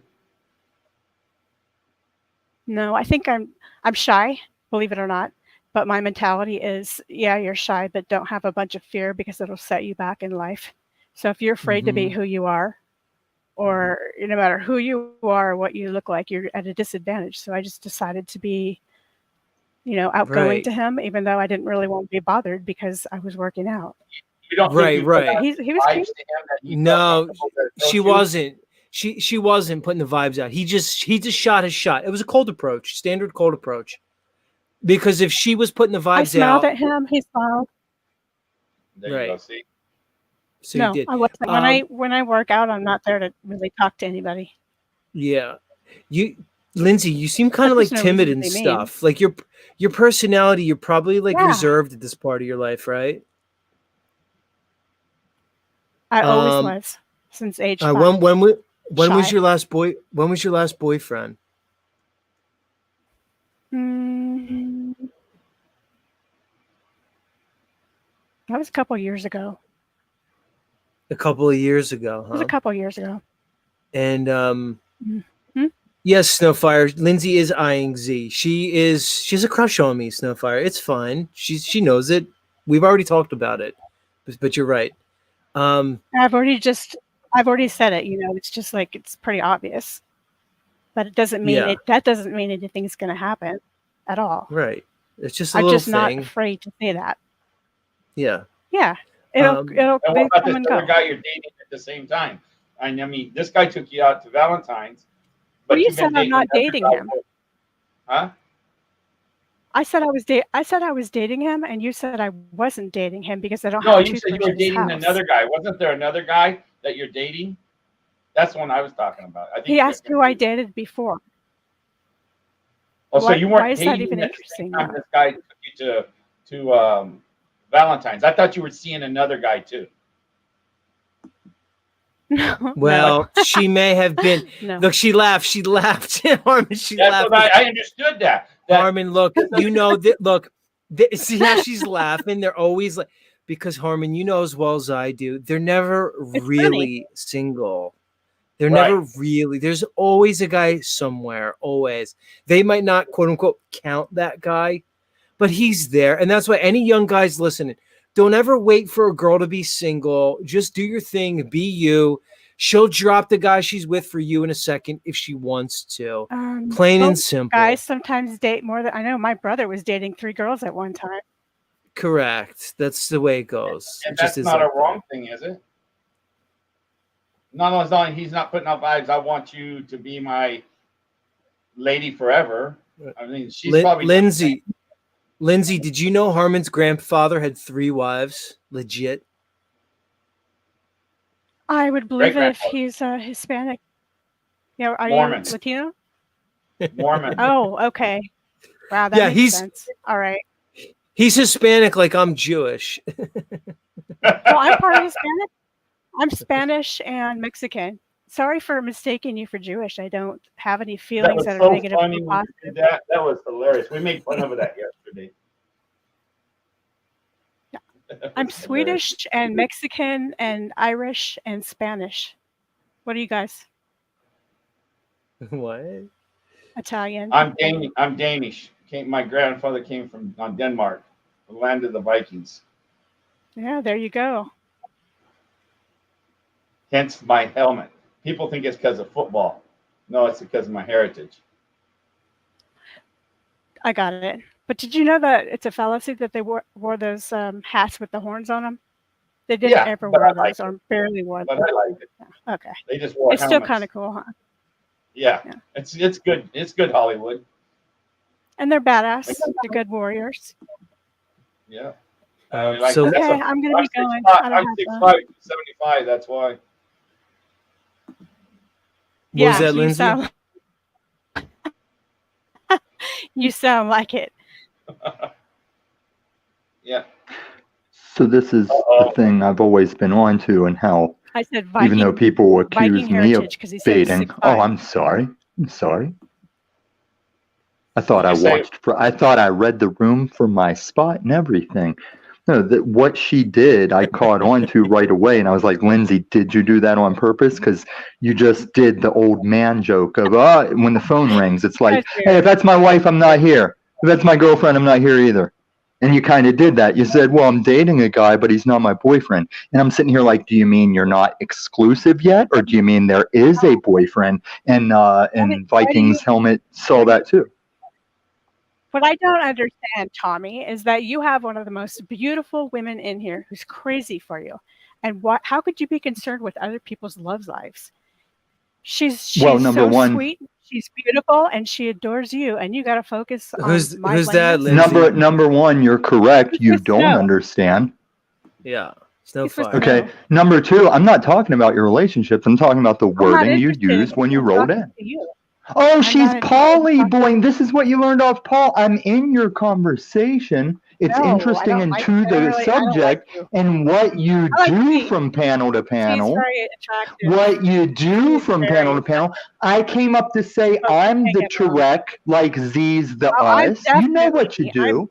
Ever since you came here, you've had this, I'm going to pick a guy and always be flirtatiously out of reach. Okay. So she's being a woman you don't like it, huh, Tommy? You can't handle women. No, hey, shut up, you buffoon. You're missing. You caught what she did when she came in, and you're missing what I'm saying right now. I never called you a name. And then she's constantly like, let us talk, because we're going to get to you, Lindsay. It's about you. This is what you wanted, right? Like you're talking over here. How's it feel talking over you? Yeah, but you're simping to try. You think you're scoring with her when we're up here to do show. I got what I wanted. You are simp as fuck, man. And yes, some helmets did have horns on them. Horns on a helmet have been a thing. She's running. Remember? Oh my God, this is crazy. Lindsay, how can you be shy when you're looking half naked, anorexic, like a Holocaust survivor, when the pole is thicker than you? This is fucking some bitch ass shit, like women with attention seeking. I need attention. I'm going to dress half naked and say I'm shy. And you look like a fucking Holocaust survivor. It's disgusting. It's not sexy. It's not attractive. No, she looks like Regina Cooney, dude. It's fucking disgusting. Hold on. I think she's attractive, dude. She's attractive. Well, if you like to fuck all bone and skeleton, if you want to fuck Skeletor, if you I'm want to okay with Holocaust survivor, we can go find you one. I got a weird thing, Snafu, where I take them all sizes, dude. All sizes. Well, I get that. Some people are into the like fucking bone starvation, fucking seeing the ribs as you're, but just remember, that bone will grind on you, and you're gonna get rough. You need to get some fucking creams because you'll get I've some had bruises. that with the pelvic grind. I know exactly Yeah, what you're talking about. I've had that yeah. go on. Chicks like her, fucking, But I used to like the skinny bitches too, but then I was like, man, I like a little thickness to them. But see, what's me happening is too. this Me woman too. is seeking attention. Well, I know Whether you that. like it or not, she's actually a poster child for why MGTOW exists. She I came here saying know. how shy she is. How shy are you to put a half naked picture of your ass online? Everyone knows you. Everyone sees you every day. And Z, I get it. You might like that anorexic, skinny look and that grind and bone action. It might turn you on. No, I get it. it's But like this, Snafu. It's like this. I like when I could bend them and twist them, and they're malleable. I like when I can manhandle them easily. That's what I that like. that's you need a petite woman, not like a Holocaust survivor woman or a petite yoga woman. But again, Z, I'm just coming because the biggest thing is her presenting that she's shy. That's fucking boat. She's seeking attention, guys. This is why men and what man is going to want to start a relationship with a woman like that? Really, like 100% real talk, okay? Like she's running online, showing her fucking body off, running online, doing all this shit. Like, what real man is going to want to come home to a woman that's online presenting herself like that already or All right, so beforehand? Snafu, you actually make a good point, and that's one of the problem with modern women. It's like she said, okay, this guy came up to her at the gym and just started simping on her, right? Snafu, I don't know if you heard. He's taken her on multiple dates already. She's given him no play because she's not really into him. And you and I That's both his know, fault. He's Snafu, simping. right? That's his, because back in the day, if she was into a guy, it would have just popped off real quickly. Oh, So absolutely. If the woman's into a guy, they're gonna fuck him the first minute they get a chance. If they're into a guy, they already know I'm gonna fuck this guy. But if she's into the money and the dates and the like, what do they call those beta orbiters? So he's probably an orbiter, Z. well, he was some guy at the gym who shot his shot. And now he brought her out on Valentine's Day and got no play, dude. No play on Oh, Valentine's Day. Lindsay, you didn't even fucking give him a little hand job, something. See, why do men do that? Why do they put themselves in that position, Z, though? Because they're they have mind this fantasy fucked. that it's gonna work out, Yes. and then they get Because, hurt dude, she's gonna they move on to some watched other dude. society fucks men Listen. over big time. That's why. I was in the middle of chatting this. OTW. Well, okay, it reminds me of a MGTOW story Snafu. we were talking I'm about the other leaving day because about this. I can't be here if you're ever going to entertain Snafu. Tommy, He is- shut your fucking he's meth head out. Hold on. I'll manage it. Don't worry, Snafu. Hold on. I'll have to do this the right way. I'm Well, just if you saying guys respect. can't control yourselves, I'll have to No, control listen to the me, Z. panel. This is me and you, I'm saying. This is Are me you and going to insult Harmon again? Go ahead. No, let me finish. Z, with all due respect, I've told you, any panel that's going to have him remotely, like, for any reason, I just don't have the time for that. Like Angela was saying to me, I only have time for so many channels. Yeah, and I don't go anywhere that just entertains that unslavia bullshit. That dude's sitting over there saying you and Flow State gay, and you're going to sit here and just chum it out with him. I'll chum it out. I get the show thing. I'll chum it out with Lindsay, with Harmon Simp Ass. It's the internet, Lumatami. Don't where Snafu can be going. So that's where you draw the line on Snafu. That's so interesting. You forgot how I know Snafu. I was the original PDF guy. He's still going in on it. He's still making new lies and bullshit. And I know nobody of us believe it. He's only a test to see who will let him do it. Do you get what I'm saying, Mr. Better Christian than me? I won't go where he is.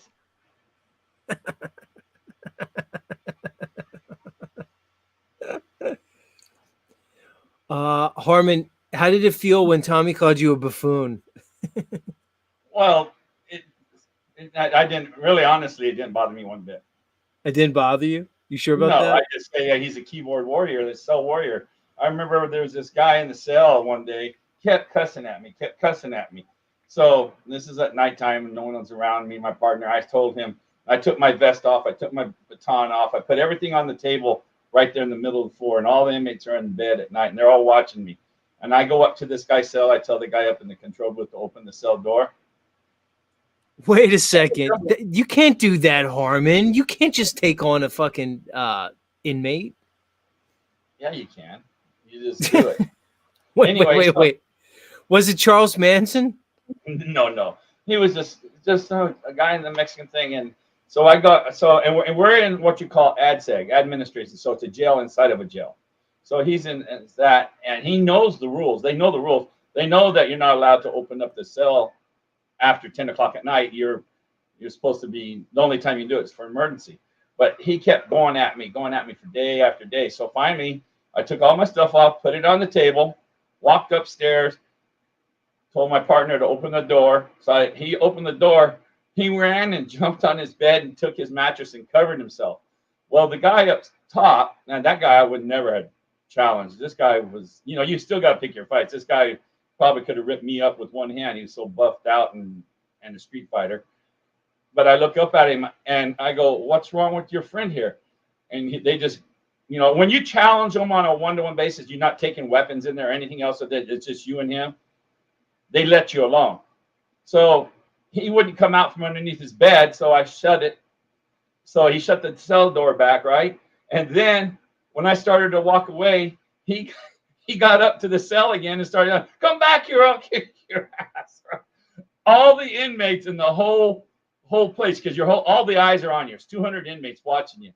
And all of a sudden they started calling the guy, "Shut up, you pussy." They were he lost all credibility. So let me finish the story real quick. So the next night I'm coming around, and I don't hold no grudge against him. Like you said, you call me by phone. You can call me whatever you want. I don't hold, that's just tells me what you are. So hey, well, before you finish your story, why were you in ADSEG? Were you a check-in? Are your paperwork not like, is your paperwork pedo? Because ADSEG means you can't be in general population, which means either you either got ratted out, you fucking got checked in, he was a CEO, or your paperwork is so fucking bad that you can't be around home. So why are you in ADSEG? He's a CO, bro. I was a correctional officer. Oh, okay. I thought you meant you were in ADSEG as an inmate. You know why I asked the question then. Right. I know that. But a lot of them I did time in the pen, so that's why I'm going to ask you. Okay, my bad. I didn't know you were CO. Yeah, and so that's why I went up to it. So that's why I put all my stuff on the table to show the other inmates that I'm not taking anything to challenge this guy up in his cell at night. Oh, dude, we used to fight with COs all the time. They did Thursday night fights where the COs would come in and we close the door, they unbuckle their gear and like straight up box. So I mean, the COs will fuck with you, man. So anyway, so he did that, and so the next night I go by to collect his mail. He thought I was going to hold a grudge against him, and all he said is, "Do this, hey Walker." He goes, "Why'd you do that? You weren't supposed to open the cell." I said, "Dude, I was tired of you." He says, "Everybody's giving me a hard time now." I just fucking laughed. You can see what I'm talking about. But I never fought no inmates. I didn't go do those fights that some of the guys did. I would never do that. Oh, but you know what I'm talking about. Oh, yes. Because it's all over. Yeah, every prison, every yard I was in, at first when it first happened, I was like, what the fuck? The COs are going to come box? And, but it was a normal thing after I, was in there for a while. But no, when I asked you, I thought you were talking about as an inmate. So, no, that makes sense as a CO. Okay. Anyway, Snafu, dude, he guarded Manson for a while, for like years. Oh, nice. Yeah, I remember you now. Okay. You remember? Yeah. Oh, Danny High. Didn't he light himself on fire or some shit happen? Who's that? Manson. Oh, not that I know of. Not 89, 90, or 91 when I was there.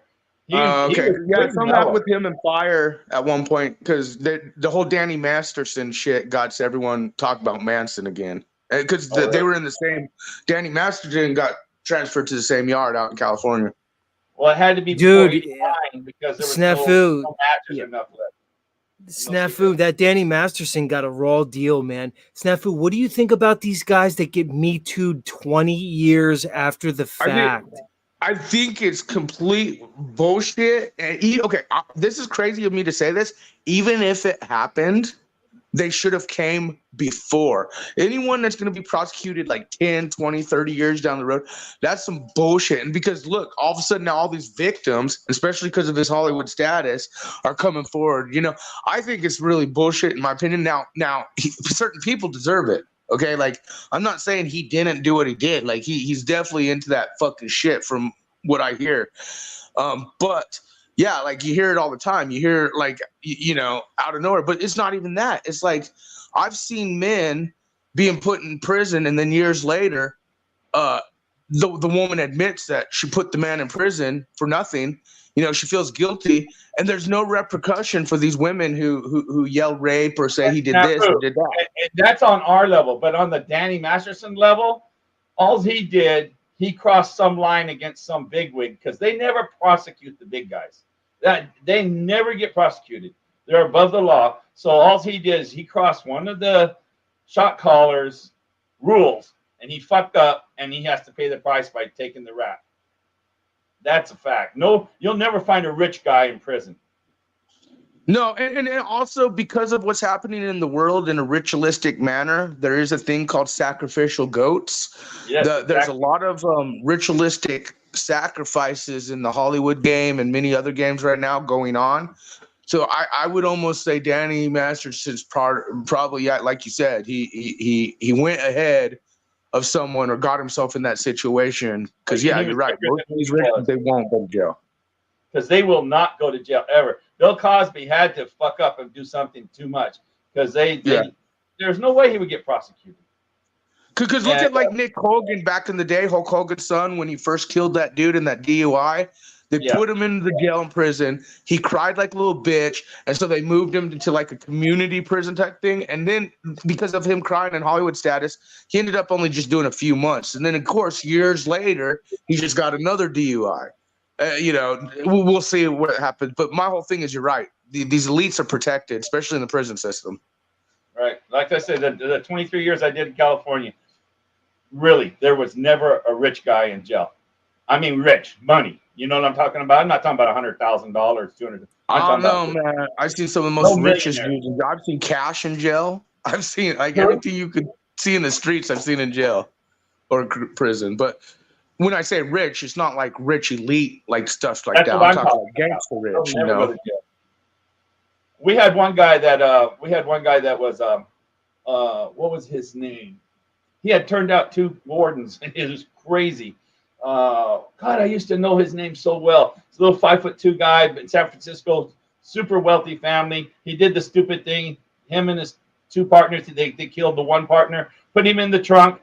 The classic. Frickin', you wouldn't think this would happen, but the part of the clothes was hanging out of the trunk when they closed it. And they couldn't stop that when he went to jail. But he had the warden from Chino in 1987. Had got to him so much with money and stuff that they were housing him in the local Holiday Inn suite.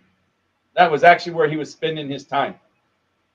And that's true. Did you only work as a CO in the ad seg? So you didn't really have to deal with like the Crips, Bloods, the Reños, the Pines. I mean, they're everywhere, even in ad seg. But did you ever do general population? Oh yeah, I did general population at Corcoran. Oh, okay, just curious. Yeah, a lot of COs are cool dudes in the end if you get to know them, you know.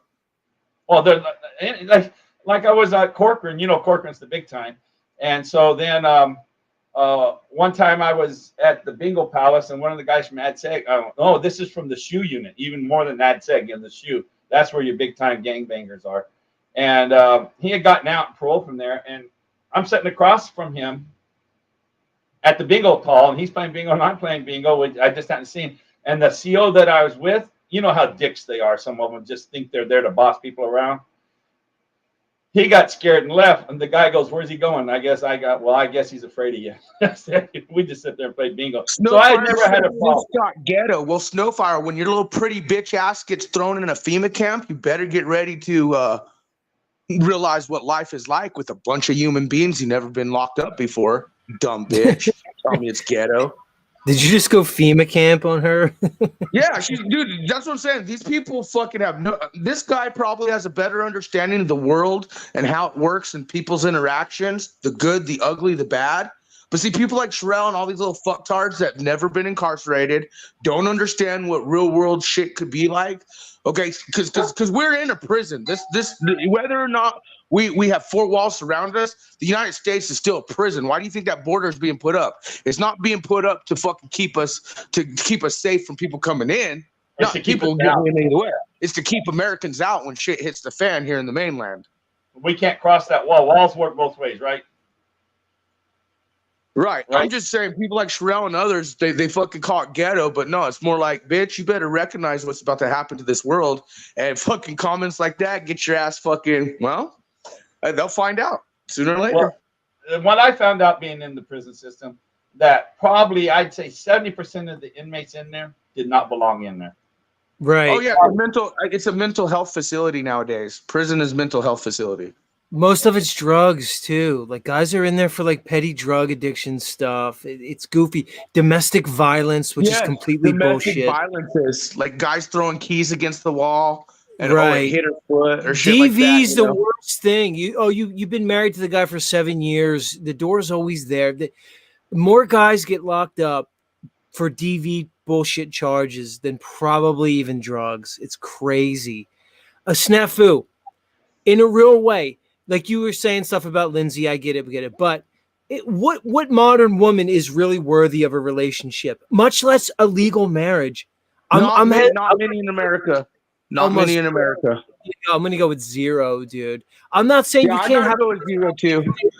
Look, I'm not saying you can't have a relationship and do the guy girl thing, but I'm saying to live with somebody, to connect your lives to them financially and legally. It is always a bad move for the guy. I don't care if the woman makes a bunch of money and you're like a stay-at-home dad. It's always a bad move as a man to do that for so many reasons. Hey, I've been watching these clips of these men taking these women out on dates, and then when it comes time to the bill, like they're like, "All right, I got my half," and then these chicks are like, "What? You're not paying for me?" And then they'll be like, "We going home to smash?" No. Well, no, hell no, I ain't paying for it. It's the funniest shit in the world. Lindsay needs one of them type of men. Her wallet would be, That's She very does. good what you guys started up with. From 19 to 30, I only spent 30 days in the United States. I spent in the Middle East and Europe.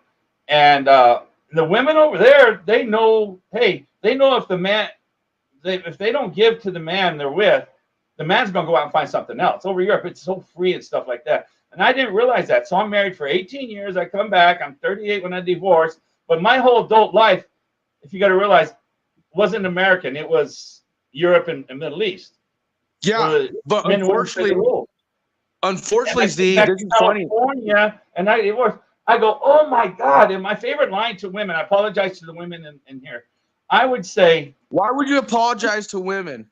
And the women in the chat.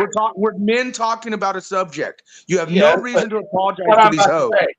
I said, I told these girls, I said, when I started going out with them, I said, you're not going to control me with your vagina. I said, I'll jack off and lose the feeling before I screw with you.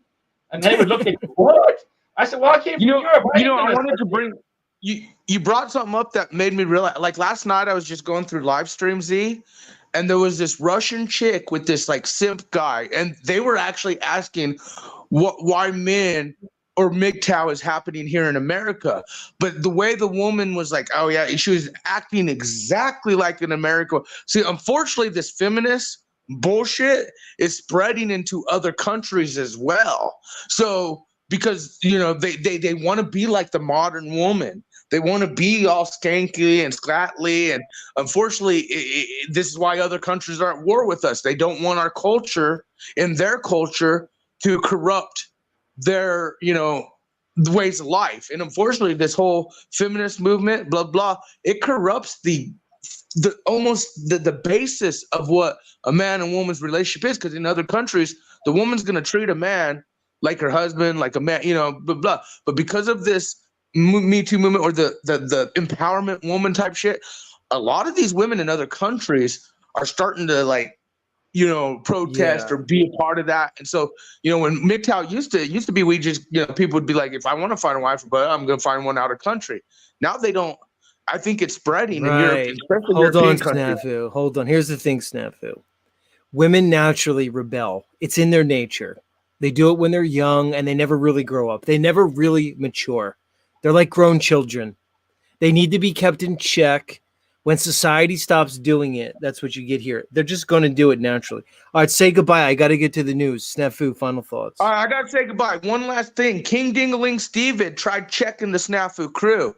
Notice his channel's no longer there on YouTube. Fuck you, Pedo Pogo Fuss. Matthew, very good talking to you and getting to know you better. You're an awesome. Yeah, you too, man. And I want to hear more about the Manson thing one day. I'd love to hear some stories, like talk to you about that, but or like what the craziest shit you found in the prison was doing searches. But hey, both of you guys have a good night.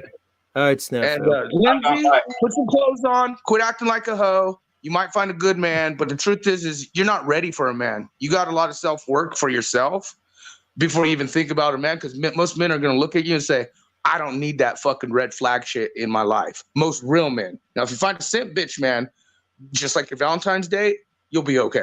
Anyways, Snafu, hold on. Did you say the sanity machine got crude? Oh, go look up YouTube. Where's his channel at?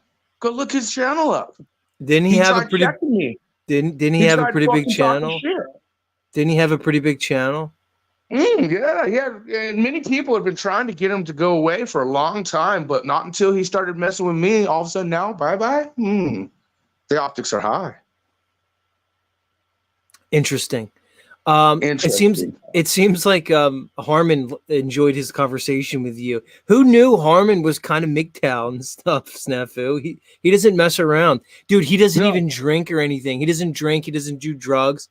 But here's what his move is, Snafu. And men should he goes to the bar and he just drinks Coca-Cola, right? And he brings these broads with him, and he lets these broads just run around and get wasted and have fun and sit on guys' laps and get drinks. All these other simps pay for the drinks to get the chick wasted, and then he just brings the chick home and has his way with her. Masterful. That's what I'm saying. Masterful. He's a smart man. Like, I mean, he ain't trying to look for no relationship. He's fulfilling his needs, obviously, or whatever. I don't think he's gonna like commit to someone if he knows that chick's doing what she's doing already. No, he's taking it in his own plan and doing what he wants. Like, and MGTOW doesn't mean you can't find love. MGTOW doesn't mean, it just means you're doing it your way. You're not going to let the woman control the basis of anything anymore. You're going to be the man. So good for him. Good for him. All right, Snafu, much love. Peace. All right, later, Z.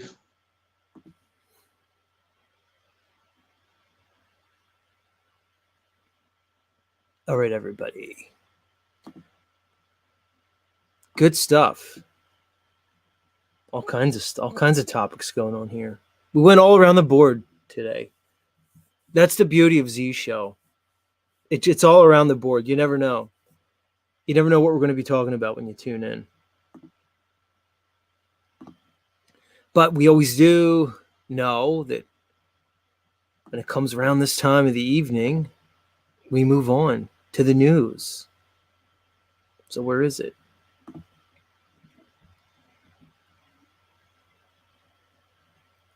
The weird thing about the news anymore is the news cycle changes so frequently. It's basically schizophrenic. There used to be like, a news cycle, like in the 60s. It was a certain length. Like a thing would be a story for like a couple of weeks. And then I remember in the 90s, it got like shortened once they came up with like cable, CNN. I remember, I'm young enough to remember when CNN like first was like, a thing. And they were faking the whole Iraq war. Hey, has anybody gone back? Rose, I know Rose has seen this. Rose, do you remember the early CNN days where they were like faking the Gulf War footage? Like, like it was horribly faked. Like it looked like if a school drama club was trying to fake a war. I'm going to have to pull those old vids if they're still there. I might do a whole segment on the early CNN fucking fake. Yeah, Rose remembers. Rose, Rose, if I do that segment, will you come up and do it with me? Yeah, they had a fake palm tree. He was like, he said he was in Baghdad, and they were like, we're going to have to do that segment because that'll wake people up. I know Stavely's done that before. He might have the footage. If anybody doesn't remember, because I remember when CNN first came around, I was young. You know, I was like 11 or 12 or whatever. So I believed in everything. So I was glued to the TV watching, oh my God, this Gulf War footage, you know, Saddam Hussein, the original George Bush, not W.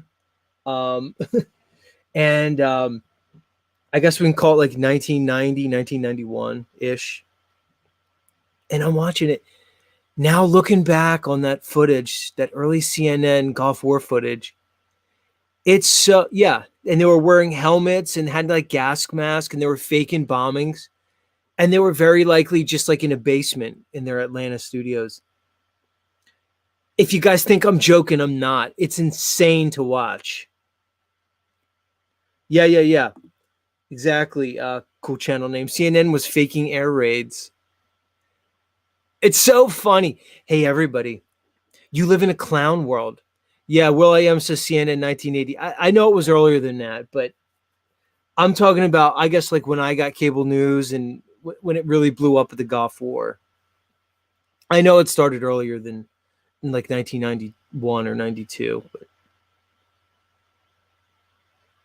Oh, interesting. Rose thinks the baby Jessica story was fake too. Wow. And like Sean says, the Ukraine footage is laughable. This is such an interesting topic for me. Interesting.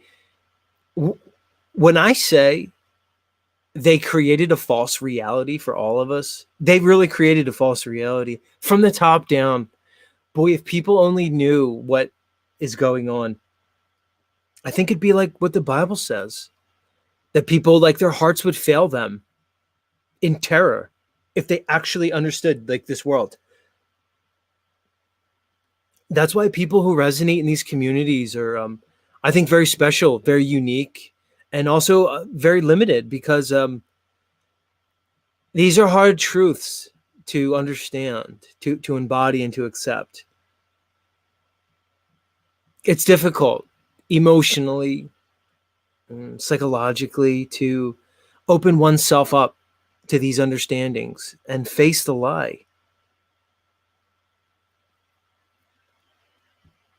It's very tough, but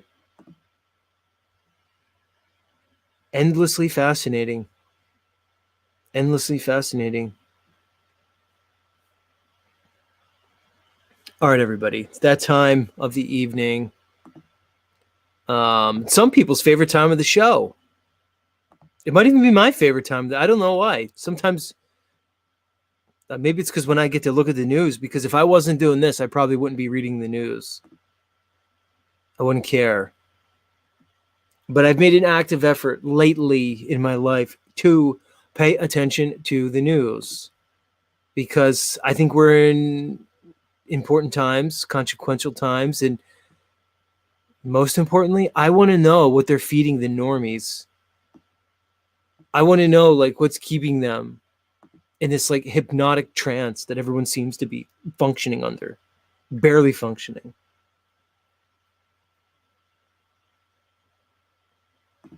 So let's get to it. All right, everybody. Oh, I pulled up the wrong theme song. Oh, silly me. I almost launched into the wrong song, and that would have been crazy. All right, ladies and germs. It's time for news.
In tonight's top story, Super Tuesday 2024 live results. Trump takes early wins over Haley while Biden scores victories in multiple states.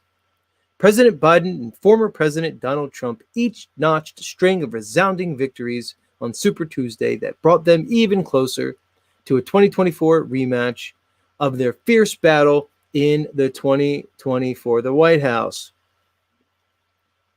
Biden posted early wins in Iowa, North Carolina, Virginia, Vermont, Tennessee, Oklahoma, Massachusetts, and a bunch of other states, according to the Associated Press, while former President Donald Trump scored victories over former South Carolina Governor Nikki Haley in Virginia, North Carolina, and many other states. Trump, 77, who was charged with 91 felony counts since leaving the White House, has described his third presidential run in terms of both redemption and of reclaiming a victory he says, without evidence, was stolen from him. Biden, 82, has portrayed his candidacy as a fight to save American democracy, despite the view of many in his own party that he is too old to continue to lead effectively. Politics clown show. Night after night, I read you guys about Trump and Biden. Same old song and dance. Silly and goofy. They're both too old, but you know what? Maybe not, because they don't do anything anyway. The president of this corporation is just like the president or the CEO of any corporation. They're a figurehead. They're an empty suit. That's all they are. Big deal. You could put anybody. Honestly, it seems like this whole economy, government, and society is just being run by AI at this point. Hey, maybe it always has been. Have you ever thought of that? This whole reality might be technology, simply technology from the top down, just advanced. In a way, it looks like nature to us.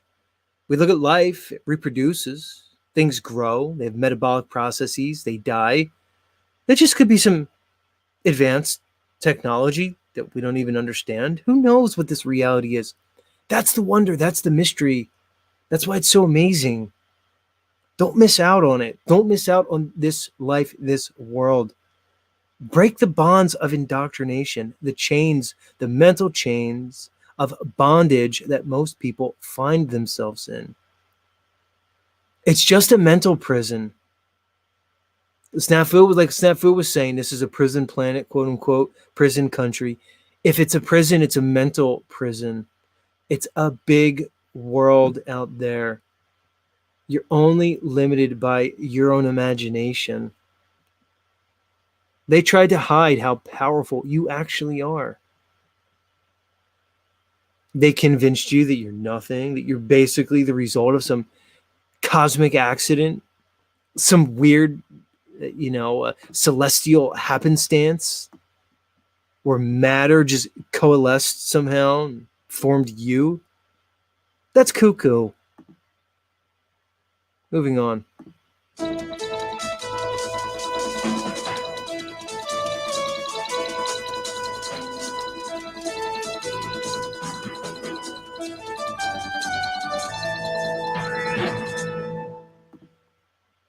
In other news, are we in the Anthropocene, the human age? Nope, scientists say.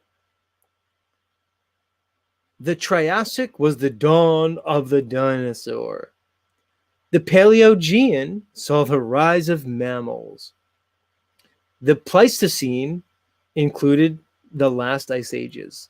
Is it time to mark mankind's transformation of the planet with its own chapter in Earth's history, the Anthropocene or the human age? Not yet. Scientists have decided, after a debate that has spanned nearly 15 years, or the blink of an eye, depending on how you look at it, a committee of roughly 24 scholars has, by a large majority, voted down a proposal to declare the start of the Anthropocene, a newly created epoch of geological time, according to an international announcement of the voting results seen by the New York Times. By geologists' current timeline of Earth's 4.6 billion year history, our world right now is in the Heliocene, which began 11,700 years ago with the most recent retreat of the great glaciers. Amending the chronology to say we had moved to the Anthropocene would represent an acknowledgement that recent human-induced changes to geological conditions had been profound enough to bring the Heliocene to a close. All right. 4.6 billion years of Earth's history. Prove it to me. Prove it to me. The dawn of the dinosaurs in the Triassic period. Prove it to me. The Paleogene with the rise of mammals. Again, where's your evidence? Well, science, see? Science. Like the article said, scientists have decided after a debate. Ooh. Hey, I'm going to break the argument down like this because I've done it a million times. Here's how I'm going to do it tonight. I've been around a lot of scientists, like a lot. I've been a part of research, like a lot. All these doctors and all these like important people that everybody thinks are so special geniuses. Yeah, I've been around them like a lot. They're morons. They're just trained monkeys. There were the kids in school who were like the teacher's pet, who had good memories. And they were overachievers. And they knew how to take tests. And they knew how to regurgitate things from books. They're morons. They're not independent thinkers. They're nowhere close to geniuses. They're useful idiots for the system. Do you know what a doctor has to do nowadays? Nothing. They just have to be a doctor. No, what do you mean? What do you mean, Z? What do you mean? What do I mean? It means the protocols are all written out by AI system. Evidence-based medicine, it's all laid out for them. They're told what to do, what tests to do, when to do it, how to read it, how to interpret it, and what diagnosis to make. It's not like the good old days where there were real doctors who had practices. They're automatons. It's a joke. Stop pedestalizing these people. They don't deserve it. So when you hear scientists decided what period of humanity or what period the Earth is in of its 4.6 billion year history, it's a charade. Nobody knows. Nobody knows when the supposed glaciers receded or even if that was a thing. These are theories. They're just accepted theories. They're accepted as orthodox. That's why I call it scientism. Because it's not really science. It's a religion, just like any other religion. It has stories and narratives, and most importantly, it has an agenda.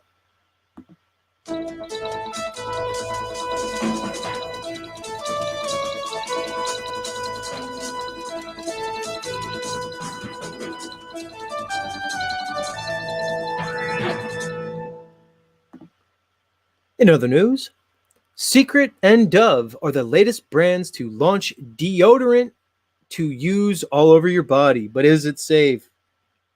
Does it really mean all over? Like, does that mean like private parts? Let's find out. Most people just use deodorant under their arms to ward off odors, but a new commercial for Secret's latest whole body deodorant is encouraging women to use it from pits to bits. Well, I guess they just answered that question. And shows a spokesmodel spraying it underneath her sports bra and even down her pants. According to Secret, its new whole body deodorant, an aluminum-free product available as a stick, cream, or a spray, which comes scented or unscented, is recommended by 4 out of 5 gynecologists and dermatologists and is intended to be used beyond the pits to tackle underboob, private, and even foot odor. What about guys? Can I use this too? Interesting. Luckily, I don't have much of a need for it. A little bit of hygiene and keep everything dry. Things seem to be okay. Good news, this doesn't affect me much because, well, as my longtime listeners know, I keep it above the waist. So my nose, my mouth, it doesn't drop below the equator, so to speak. So even if a chick, maybe she had a little off day, you know, maybe she had a busy day, a little musty, certain time of the month, doesn't really bother me that much. It has to be really out of control to affect me. So other than that, I'm not worried about it. But I find, like in all seriousness, aluminum free like deodorant doesn't really work. So I'm just saying. And I'm kind of like at a point where I'm looking for like the ultimate deodorant. I'm on the market. Now everybody tells me the salt, like the Himalayan salt crystal deodorant. Everybody says that works, which is funny because I used to use that like 20 years ago when I used to shop at Whole Foods, which I don't do anymore because it's a ripoff. And I would get the Himalayan salt crystal deodorant. Maybe I'll go back to that because whatever I'm using, like that I get at my local grocery store, I get the aluminum free natural one. It's not working. It's like coconut oil and like other stuff. It's not cutting it. It's not doing the job. Like I just not even wear anything at this point. So I think I'm going with the Himalayan salt crystal. So hey, I don't know what this Secret and Dove like all over body deodorant really does, but who knows? I might try it out. I don't mind. Hey, ladies, there's some people that say that if a guy wears like woman's perfume, it actually attracts women. Let me know if that's a thing. I might look into that because I don't wear cologne and stuff, but I'd wear the right lady's perfume. Like if it smelled good and it worked, I'm not against that. I'm not against that at all, really.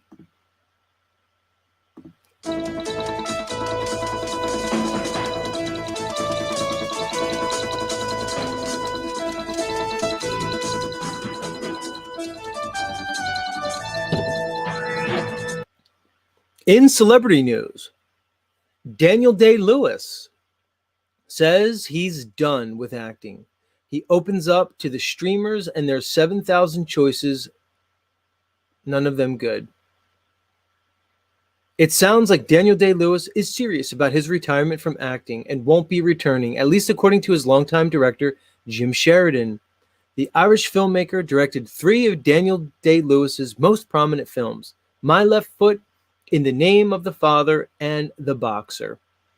Day-Lewis won the Oscar for Best Actor with My Left Foot and was also nominated for In the Name of the Father. He says he's done. I keep talking to him, Sheridan told Screen Daily on the topic of Day-Lewis staying retired. I'd love to do something with him again. He's like everybody else. He opens up to streamers, and there's 7,000 choices. None of them are good. Film has been moved out of the public domain into a private domain. You have a remote. You can stop it. It's not the same experience. It'd be great to see Daniel coming back and doing something because he's so good. Well, I will say, I am a bit of a cinemaphile myself. It's one of my things throughout my life. And Daniel Day-Lewis is probably the greatest actor that this world has ever known. Maybe, definitely top 5. He's like that guy. He's like the actor's actor. I love almost all of his movies. So to hear Daniel Day-Lewis will no longer be gracing the silver screen is a bit disappointing for me. Because even though I consider myself like a 10th level Jedi super truther like many of you lovely people, I still like watching movies now and then, especially old movies before they got totally effed up. So I understand why Mr. Day-Lewis is not too interested in acting anymore. I get it. It's kind of all shit now. But which is sad. And guess what? Don't ever trust these people. He'll probably act again. This is what you do when you're Daniel Day-Lewis. Oh, I'm retired. Yeah. He gets the right role, the right paycheck. He'll be back again. Interestingly enough, he's one of these method actors. This Daniel Day-Lewis. So he's one of these guys that gets into character and like goes all in. You don't see that much anymore with this method acting. If I were an actor, I'd be a method actor. I would do it. I would love to just jump into a character for 6 months. Everybody has to call you like the name of your character. It's a little weird. It's a little like Hollywood affected. But yeah, like Clint says, 60s and 70s films and music rule. Yeah, it's hard to disagree with. But much love, Daniel Day-Lewis. Hopefully we'll see you again. And if not, fare thee well, good sir. All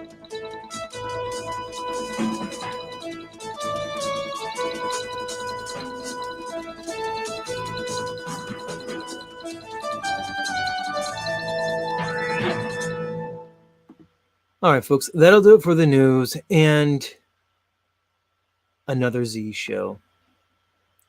Much love on a Tuesday show.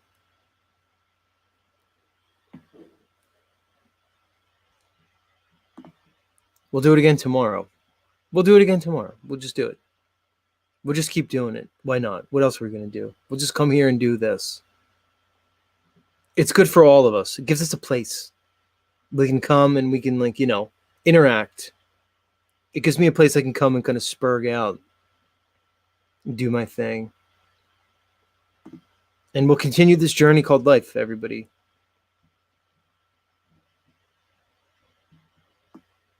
I can keep going, but I'll end it there. Much love.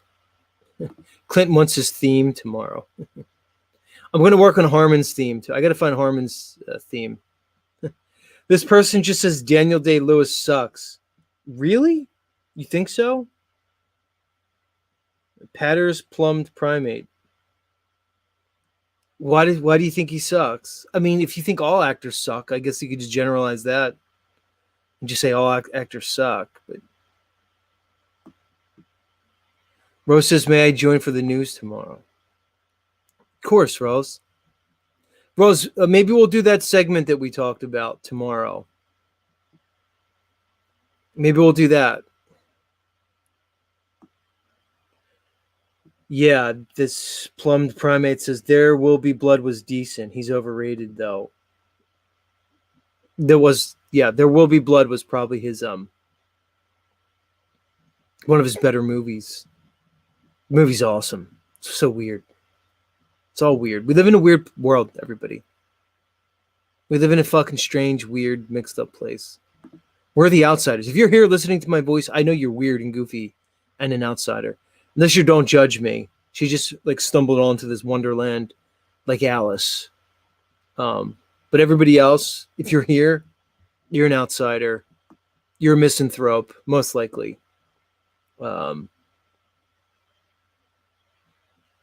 All right, everybody. Peace and love. Peace and love. Join us tomorrow. Same Z time. Same Z channel. Much love.